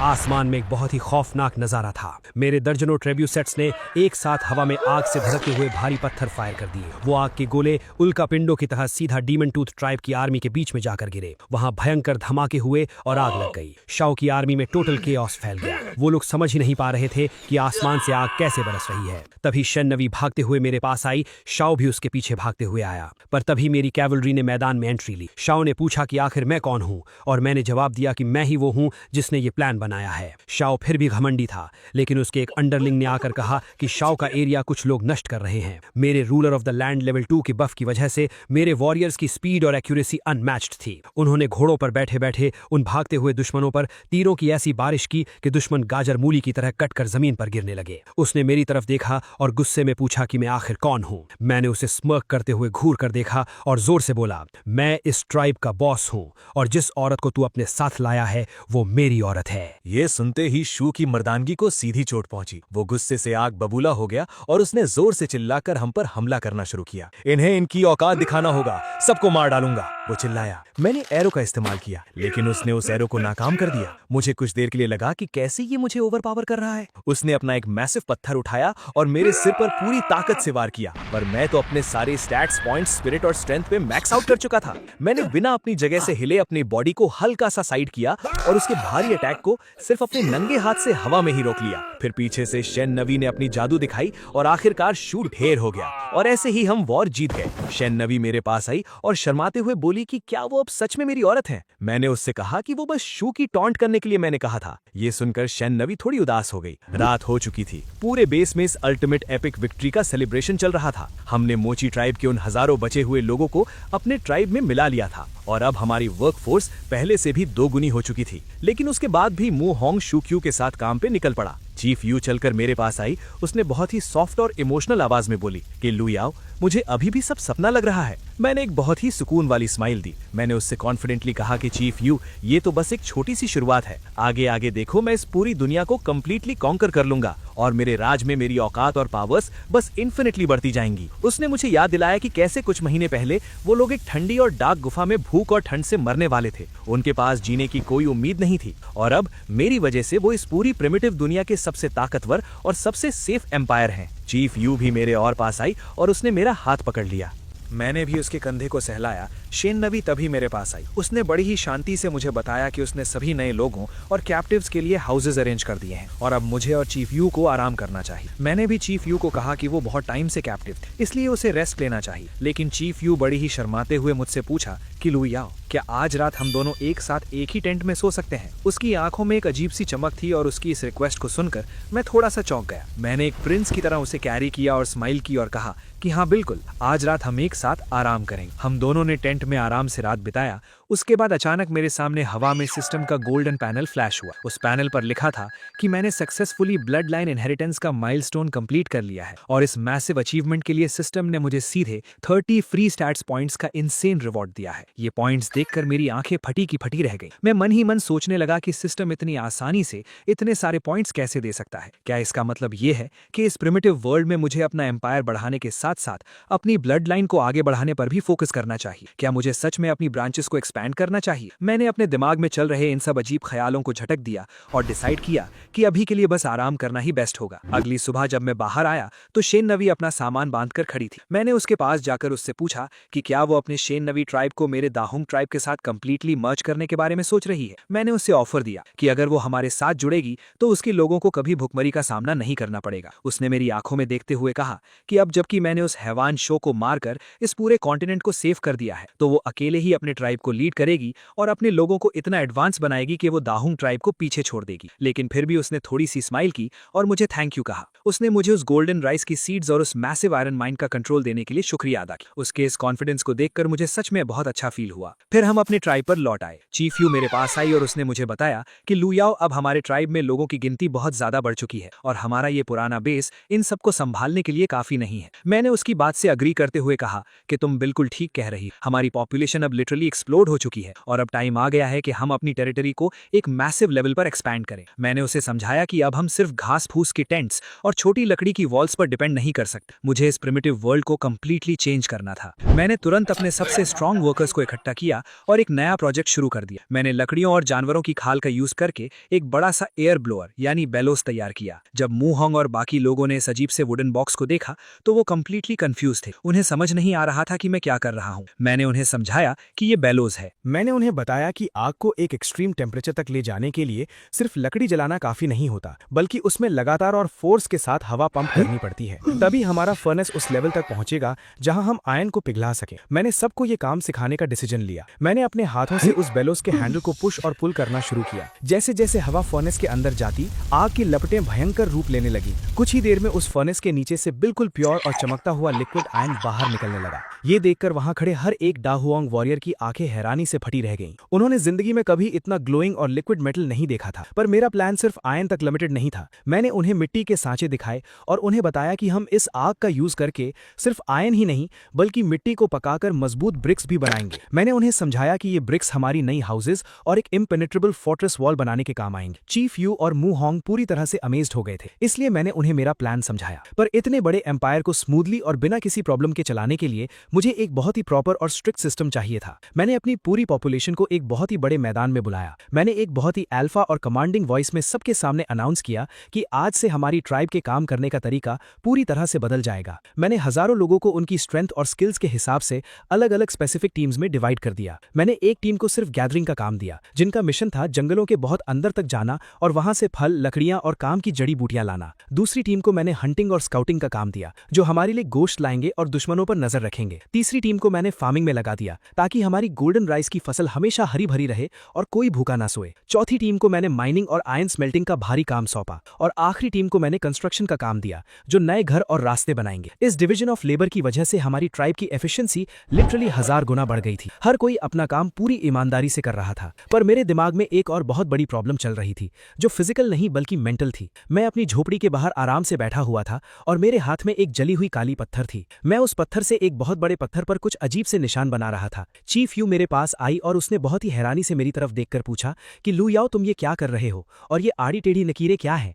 मैंने उस पत्थर पर बने हुए निशान की तरफ इशारा करते हुए उसे बताया कि ये कोई मामूली लकीरें नहीं है चीफ यू। मैंने उसे एक्सप्लेन किया कि इंसान की मेमोरी बहुत लिमिटेड होती है और वो चीजें भूल जाता है, पर अगर हम अपनी नॉलेज और इन्फॉर्मेशन को सिंबल्स के फॉर्म में पत्थरों या खालों पर लिख लें तो वो हमेशा के लिए सेफ हो जाएगी और आने वाली जनरेशंस तक इजीली पहुंचेगी। फॉर एग्जाम्पल, मैंने कहा कि ये एक वर्ड है जिसका मतलब है फायर। मैंने कहा कि इसे राइटिंग कहते हैं और ये सिविलाइजेशन की सबसे बड़ी और सबसे पावरफुल निशानी है। चीफ यू मेरी इस बात से इतनी ज्यादा इंप्रेस हुई, तभी मैंने ऐलान किया कि मैं इस समझ को आयन एज में लीड करूंगा। बाद में मैं कबीले की तरफ लौटा। मू होंग मेरे पास भागता हुआ आया और उसने बहुत ही शानदार लोहे की कुल्हाड़ी और एक बहुत ही शार्प लोहे की तलवार बनाया था। उसने पूरे जोश के साथ मुझे वो वेपन्स दिखाए और कहा कि बॉस, हमारे ब्लैकस्मिथ्स ने फाइनली लोहे के प्रॉपर वेपन्स और फार्मिंग टूल्स भारी मात्रा में बना लिए हैं। मैंने उन हथियारों को अपने हाथ में लेकर बहुत ही ध्यान से चेक किया। वो सच में बहुत ही ज्यादा शार्प, डेडली और वेल बैलेंस थे। मैंने तुरंत ऑर्डर दिया कि ये नए लोहे के हथियार सबसे पहले उन वॉरियर्स को दिए जाएं जिन्होंने पिछली जंगों में सबसे बेहतरीन परफॉर्मेंस दी है। ये देखकर बस्ती के बाकी आदमियों में एक अलग ही लेवल का मोटिवेशन और जलन आ गई। वो सब भी अब ज्यादा मेहनत करने लगे ताकि उन्हें भी वो चमक चमाते हुए लोहे के वेपन्स मिल सके।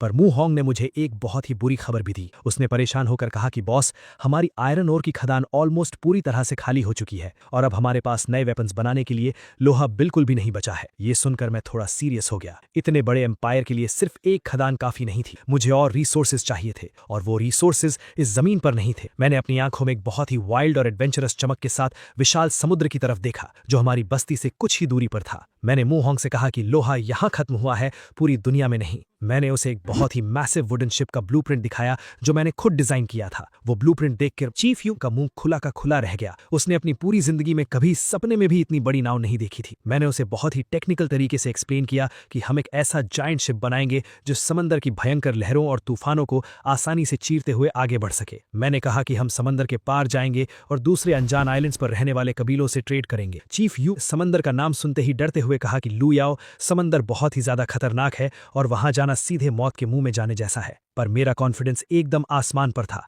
मैंने उसे एश्योरेंस दिया कि मेरा डिजाइन किया हुआ शिप कभी नहीं डूबेगा और सिर्फ इतना ही नहीं, बहुत ही धीरे से बताया कि मैं एक और बहुत ही खतरनाक और टॉप सीक्रेट वेपन पे काम कर रहा हूं। मैंने उसे बताया कि मैंने जानवरों की चर्बी से जो ऑयल और केमिकल्स निकाले हैं उनसे मैं डायनामाइट बना रहा हूं। मैंने कहा कि यह डायनामाइट एक ऐसा जालिम और एक्सप्लोसिव हथियार होगा जो एक ही धमाके में पूरे के पूरे पहाड़ को उड़ा सकता है। महीनों की कड़ी मेहनत और हजारों लोगों के पसीने के बाद फाइनली हमारा वो मैसिव वुडन शिप समंदर के किनारे बनकर पूरी तरह से तैयार खड़ा था। वो शिप सच में किसी पानी पर तैरते हुए बहुत बड़े महल जैसा लग रहा था। मैंने बस्ती के सबसे फिजिकली स्ट्रांग और ब्रेव वॉरियर्स को सिलेक्ट किया और उन्हें अपने साथ शिप पर सवार होने का ऑर्डर दिया। मैंने चीफ यू और शेन नवी को बस्ती की सिक्योरिटी की पूरी जिम्मेदारी सौंपी और अपने sabre tooth tiger Xiao Bai को भी अपने साथ शिप पर चढ़ा लिया, क्योंकि मुझे किसी भी अनजान खतरे के लिए तैयार रहना था। हमने अपनी भारी पतवारें खोलीं और समंदर की उन खूंखार और ऊंची लहरों पर अपनी एपिक जर्नी शुरू कर दी। हवा बहुत तेज थी और समंदर का नमकीन पानी हमारे चेहरों पर बहुत जोरों से टकरा रहा था।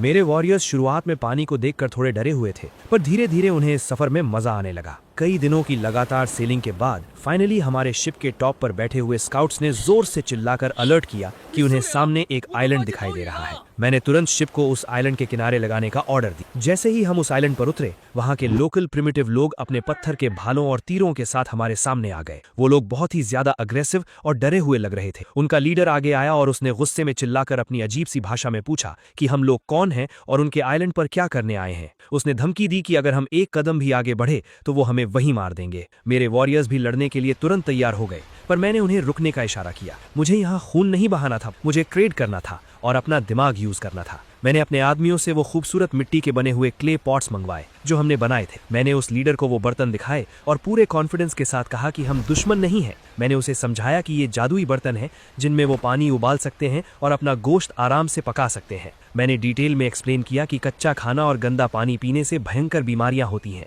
पर इन बर्तनों का इस्तेमाल करके उनके कबीले के लोग लंबी उम्र तक जिंदा रह सकते हैं। उस लीडर ने उन बर्तनों को बहुत ही हैरानी से देखा। उनके लिए ये सच में एक एलियन टेक्नोलॉजी थी। उसने लालच में आकर पूछा कि हमें इन बर्तनों के बदले क्या चाहिए। मेरी नजर उनके आइलैंड पर पड़े हुए कुछ अजीब से रंग के भारी पत्थरों पर गई। ये कोई नॉर्मल पत्थर नहीं है, बल्कि ये इम्प्योर आयरन ओर है जिसमें तांबा और रियल गार यानी सल्फर जैसी बहुत ही कीमती चीजें मिक्स हैं। ये मेरे लिए एक एब्सोल्यूट जैकपॉट था। सल्फर का मतलब था कि अब मैं अपना डायनामाइट इजीली और बहुत ही पावर के साथ बना सकता था। मैंने उस लीडर से कहा कि हमें बस ये बेकार पत्थर दे दो और ये जादुई बर्तन ले लो। वो लीडर खुशी खुशी मान गया, क्योंकि उसके हिसाब से वो सिर्फ कूड़ा दे रहा था। हमने सक्सेसफुली अपनी पहली मैरिटाइम ट्रेड कंप्लीट कर ली थी। तभी सिस्टम का गोल्डन पैनल फ्लैश हुआ और मुझे इस पहली सक्सेसफुल सी ट्रेडिंग के लिए पूरे 20 फ्री स्टैट्स पॉइंट्स का शानदार रिवॉर्ड मिल गया। मैं खुशी से झूम रहा था। मैंने एक जानवर की खाल का टुकड़ा लिया और उस आइलैंड की लोकेशन को एक मैप पर ड्रॉ कर लिया। मैं एक पूरी नेवल ट्रेड रूट एस्टैब्लिश कर रहा था। हमारा सफर अभी खत्म नहीं हुआ था। हम उस आइलैंड से बहुत सारा आयरन ओर और सल्फर लेकर आगे बढ़ गए।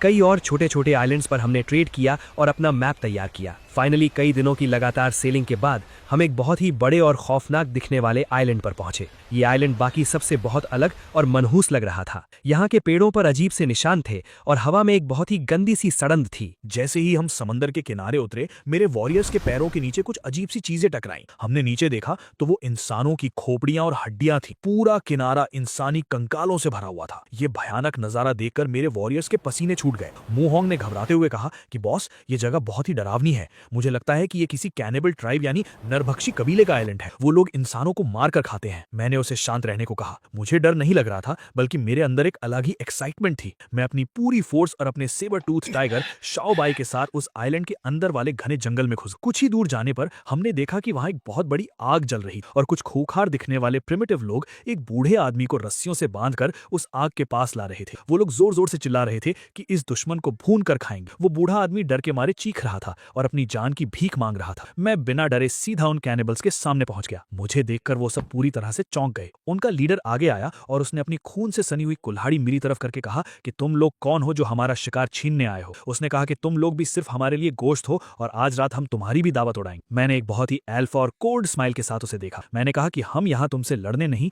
बल्कि ट्रेड करने आए हैं। मैंने कहा कि हमें तुम्हारे वेपन और रिसोर्सेज चाहिए और बदले में हम तुम्हें काम की चीजें देंगे। उस कैनिबल लीडर ने बहुत ही घमंड से कहा कि उन्हें सिर्फ इंसानों का गोश्त चाहिए और कुछ नहीं। तभी वो बूढ़ा आदमी जो बंधा हुआ था, उसने मेरी तरफ देखकर जोर से चिल्लाया कि वो कोई कैनिबल नहीं है। उसने रोते हुए कहा कि उसका कबीला इन दरिंदों ने तबाह कर दिया था और उसे जिंदा पकड़ लिया था क्योंकि वो नए नए टूल्स और हथियार बनाने में बहुत बड़ा एक्सपर्ट है। उसने कहा कि वो एक इन्वेंटर है। ये सुनकर मेरा मॉडर्न दिमाग तुरंत एक्टिव हो गया। एक प्रिमिटिव इन्वेंटर मेरे एम्पायर के लिए बहुत काम आ सकता था। मैंने उस कैनिबल लीडर से कहा कि मैं ट्रेड करने को तैयार हूं, पर मेरी एक शर्त है। मैंने कहा कि मैं अपने कुछ आदमियों को तुम्हारे कबीले में भेजूंगा ताकि वो देख सकें कि तुम लोग सच में ट्रेड के लायक हो या नहीं। वो लीडर अपनी खौफनाक हंसी हंसते हुए मान गया, पर मेरे दिमाग में कुछ और ही चल रहा था। मैंने उस बूढ़े इन्वेंटर को अपने साथ शिप पर चलने को कहा ताकि वो हमारी ग्रेट वेस्टलैंड ट्राइब की असली ताकत देख सके। हम उस बूढ़े इन्वेंटर को लेकर अपनी बस्ती वापस आ गए। जब वो बूढ़ा इंसान हमारी ग्रेट वेस्टलैंड ट्राइब के मेन गेट से अंदर दाखिल हुआ तो उसकी आंखें फटी की फटी रह गईं। उसने अपनी पूरी जिंदगी में सिर्फ छोटी छोटी झोपड़ियां और जंगली जानवर देखे थे, पर यहाँ उसे विशाल लाल पक्की दीवारें, लोहे के हथियार पकड़े हुए गार्ड्स, गोल्डन राइस के लहराते हुए खेत और वो मैसिव ट्रेब्यूशेट्स दिखाई दी। वो लिटरली सदमे में था। उसने कांपते हुए हाथों से एक पक्की ईंट को छुआ और रोने लगा। उसने कहा कि ये कोई इंसानी बस्ती नहीं हो सकती, ये पक्का किसी भगवान का बनाया हुआ शहर है। मैंने उसे अपने पास बुलाया और उसे वो जानवरों की खाल दिखाई जिस पर मैंने हानजी यानी चाइनीज कैरेक्टर्स लिखे हुए थे। मैंने उसे एक्सप्लेन किया कि ये राइटिंग है और इससे हम अपनी पूरी नॉलेज को हमेशा के लिए रिकॉर्ड कर सकते हैं। वो बूढ़ा आदमी वो रिटन वर्ड्स देखकर पूरी तरह से टूट गया। उसने मेरे सामने अपने घुटने टेक दिए और फूट फूट कर रोने लगा। उसने कहा कि वो पूरी जिंदगी सिर्फ छोटे मोटे टूल्स बनाता रहा, पर मेरी ये राइटिंग इन्वेंशन दुनिया की सबसे बड़ी ताकत है। उसने गिड़गिड़ाते हुए कहा कि बॉस, मुझे वापस उस नरभक्षी कबीले के पास मत भेजिए, मुझे यहीं अपनी गुलामी में रख लीजिए। मैं आपकी सारी नॉलेज को इन पत्थरों और खालों पर लिखने का काम करूंगा। मैं आपकी हिस्ट्री रिकॉर्ड करूंगा। उसकी ये डिवोशन देखकर मुझे बहुत सेटिस्फैक्शन फील हुआ। मैंने उसे उठाकर अपने गले से लगा लिया और कहा कि आज से तुम मेरी ग्रेट वेस्टलैंड ट्राइब के चीफ हिस्टोरियन हो। पर मैंने उसे एक बहुत ही सीरियस लुक दिया। मैंने कहा कि तुम्हें एक बार वापस उस कैनिबल आइलैंड पर जाना होगा। तुम्हें जाकर उस कैनिबल लीडर को बताना होगा कि हमारी बस्ती कितनी ज्यादा अमीर और ताकतवर है। तुम्हें उनके अंदर लालच पैदा करना होगा ताकि वो खुद चलकर हमारे ट्रैप में आए। वो बूढ़ा आदमी मेरा प्लान समझ गया और उसने पूरे रिस्पेक्ट के साथ अपना सिर हिलाया। वो मेरे एम्पायर के लिए अपनी जान दांव पर लगाने को तैयार था। कुछ दिनों बाद हम उस बूढ़े आदमी को लेकर वापस उस कैनिबल आइलैंड के किनारे पर पहुंचे। हमने अपना शिप किनारे पर खड़ा कर दिया। वो बूढ़ा आदमी उस कैनिबल लीडर के पास गया और उसने मेरी सिखाई हुई स्क्रिप्ट के हिसाब से सब कुछ सच सच बता दिया। उसने बताया कि हमारे पास कितने सारे रिसोर्सेज, खाना और हथियार हैं। ये सुनते ही उस कैनिबल लीडर की आंखों में लालच और खून सवार हो गया। उसने अपनी पूरी खूंखार आर्मी को इकट्ठा किया और जंगल से बाहर समंदर के किनारे की तरफ दौड़ा। उसका प्लान था कि वो हम सबको मारकर खा जाएगा और हमारा वो विशाल शिप और सारा खजाना लूट लेगा। वो बहुत ही ज्यादा ओवर कॉन्फिडेंट था। जब उसकी आर्मी समंदर के किनारे पहुंची तो उन्होंने देखा कि हम सिर्फ मुट्ठी भर लोग वहां खड़े थे। कैनिबल लीडर जोर जोर से हंसने लगा और उसने अपने आदमियों को हम पर टूट पड़ने का ऑर्डर दिया। वो जंगली भेड़ियों की तरह हमारी तरफ भागते हुए आए, पर उन्हें बिल्कुल भी अंदाजा नहीं था कि उनका सामना किससे हो रहा था। मैंने अपना सिस्टम इंटरफेस ओपन किया। मेरा ruler of the land level 2 बफ पूरी तरह से एक्टिव था। मेरे वॉरियर्स के शरीर में एक सुपर ह्यूमन स्ट्रेंथ और स्पीड दौड़ रही थी। मैंने सिर्फ एक इशारा किया और मेरे वॉरियर्स ने अपने लोहे के हथियारों के साथ उन कैनिबल्स पर काउंटर अटैक कर दिया। बॉस, वो लड़ाई नहीं थी, वो एक तरफा स्लॉटर था। मेरे बफ्ड वॉरियर्स ने उन नरभक्षियों को हवा में उछाल उछाल कर मारना शुरू कर दिया। उनके प्रिमिटिव हथियार हमारे लोहे के वेपन्स के सामने तिनके की तरह टूट रहे थे। कुछ ही मिनटों में समंदर का किनारा उन कैनिबल्स की लाशों से भर गया। उनका लीडर ये भयानक तबाही देखकर पूरी तरह से सदमे में चला गया था। उसे यकीन नहीं हो रहा था कि मेरे कुछ वॉरियर्स उसकी पूरी खूंखार आर्मी को कैसे काट रहे हैं। अपने आदमियों को इस तरह मरता देख वो कैनिबल लीडर गुस्से से पूरी तरह पागल हो गया। वो सच में एक बहुत ही जायंट और मस्कुलर मॉन्स्टर था। उसने अपनी भारी और नुकीली भाला उठाई और पूरी ताकत के साथ मेरी तरफ दौड़ा। उसकी आंखों में खून सवार था। मुंहोंग ने चिल्लाकर मुझे अलर्ट किया कि बॉस, वो लीडर बहुत खतरनाक है, बच के रहना। मैंने बहुत ही कामली अपना सिस्टम इंटरफेस ओपन किया। नेम लू याओ, स्ट्रेंथ 64, एजिलिटी 14, डिफेंस 10, स्पिरिट 113।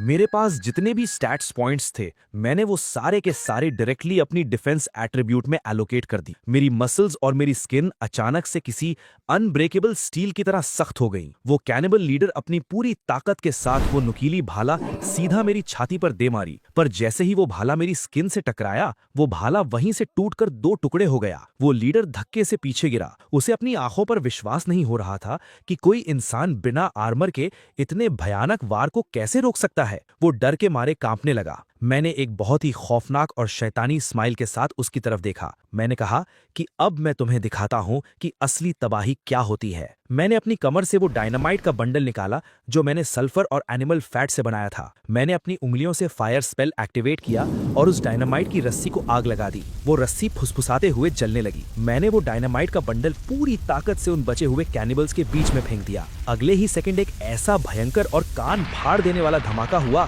कि पूरा आइलैंड हिल गया। आग की एक बहुत बड़ी मशरूम क्लाउड हवा में उठी और वहां मौजूद सारे के सारे दुश्मन हवा में उड़कर चीथड़े चीथड़े हो गए। वो खौफनाक धमाका देखकर जो कुछ कैनिबल जिंदा बच गए थे उनकी रूह कांप गई। उन्होंने अपने सारे हथियार जमीन पर फेंक दिए और मेरे सामने घुटनों के बल बैठकर रोते हुए अपनी जान की भीख मांगने लगे। हमने उन सबको पकड़ लिया और शिप में लाकर हम उनको हमारी ट्राइब में ले जा रहे थे। वो लोग रो पड़े कि प्रिमिटिव रूल्स के हिसाब से उनका मरना तय है। म्यू हॉम ने अपनी लोहे की तलवार निकाली और गुस्से में कहा कि बॉस, ये बूढ़ा आदमी ही धोखेबाज है। इन नरभक्षियों को जिंदा रहने का कोई हक नहीं है। हमें इन्हें भी इसी वक्त मार देना चाहिए। ये बोलकर उसने हमला कर दिया, लेकिन मैंने उसे रोका। मैंने उन कैदियों को देखा। मैंने कहा कि मरे हुए लोग हमारे किसी काम के नहीं हैं। हमारी ग्रेट वेस्टलैंड ट्राइब बहुत तेजी से फैल रही है और हमें अपने खेतों में काम करने के लिए, पत्थरों को तोड़ने के लिए और नए शहर बसाने के लिए बहुत सारे मजबूत मजदूरों की जरूरत है। मैंने डिक्लेयर किया कि आज से ये खूंखार नरभक्षी सिर्फ हमारे गुलाम हैं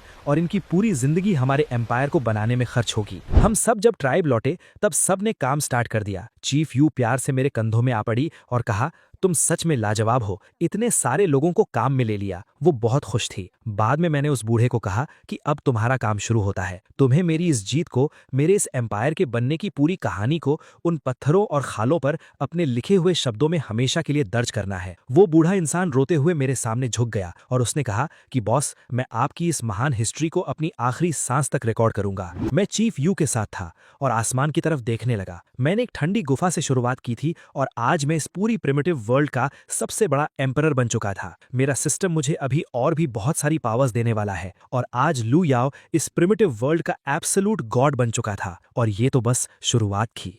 हे दोस्तों, इस वीडियो को देखने के लिए आपका बहुत बहुत शुक्रिया।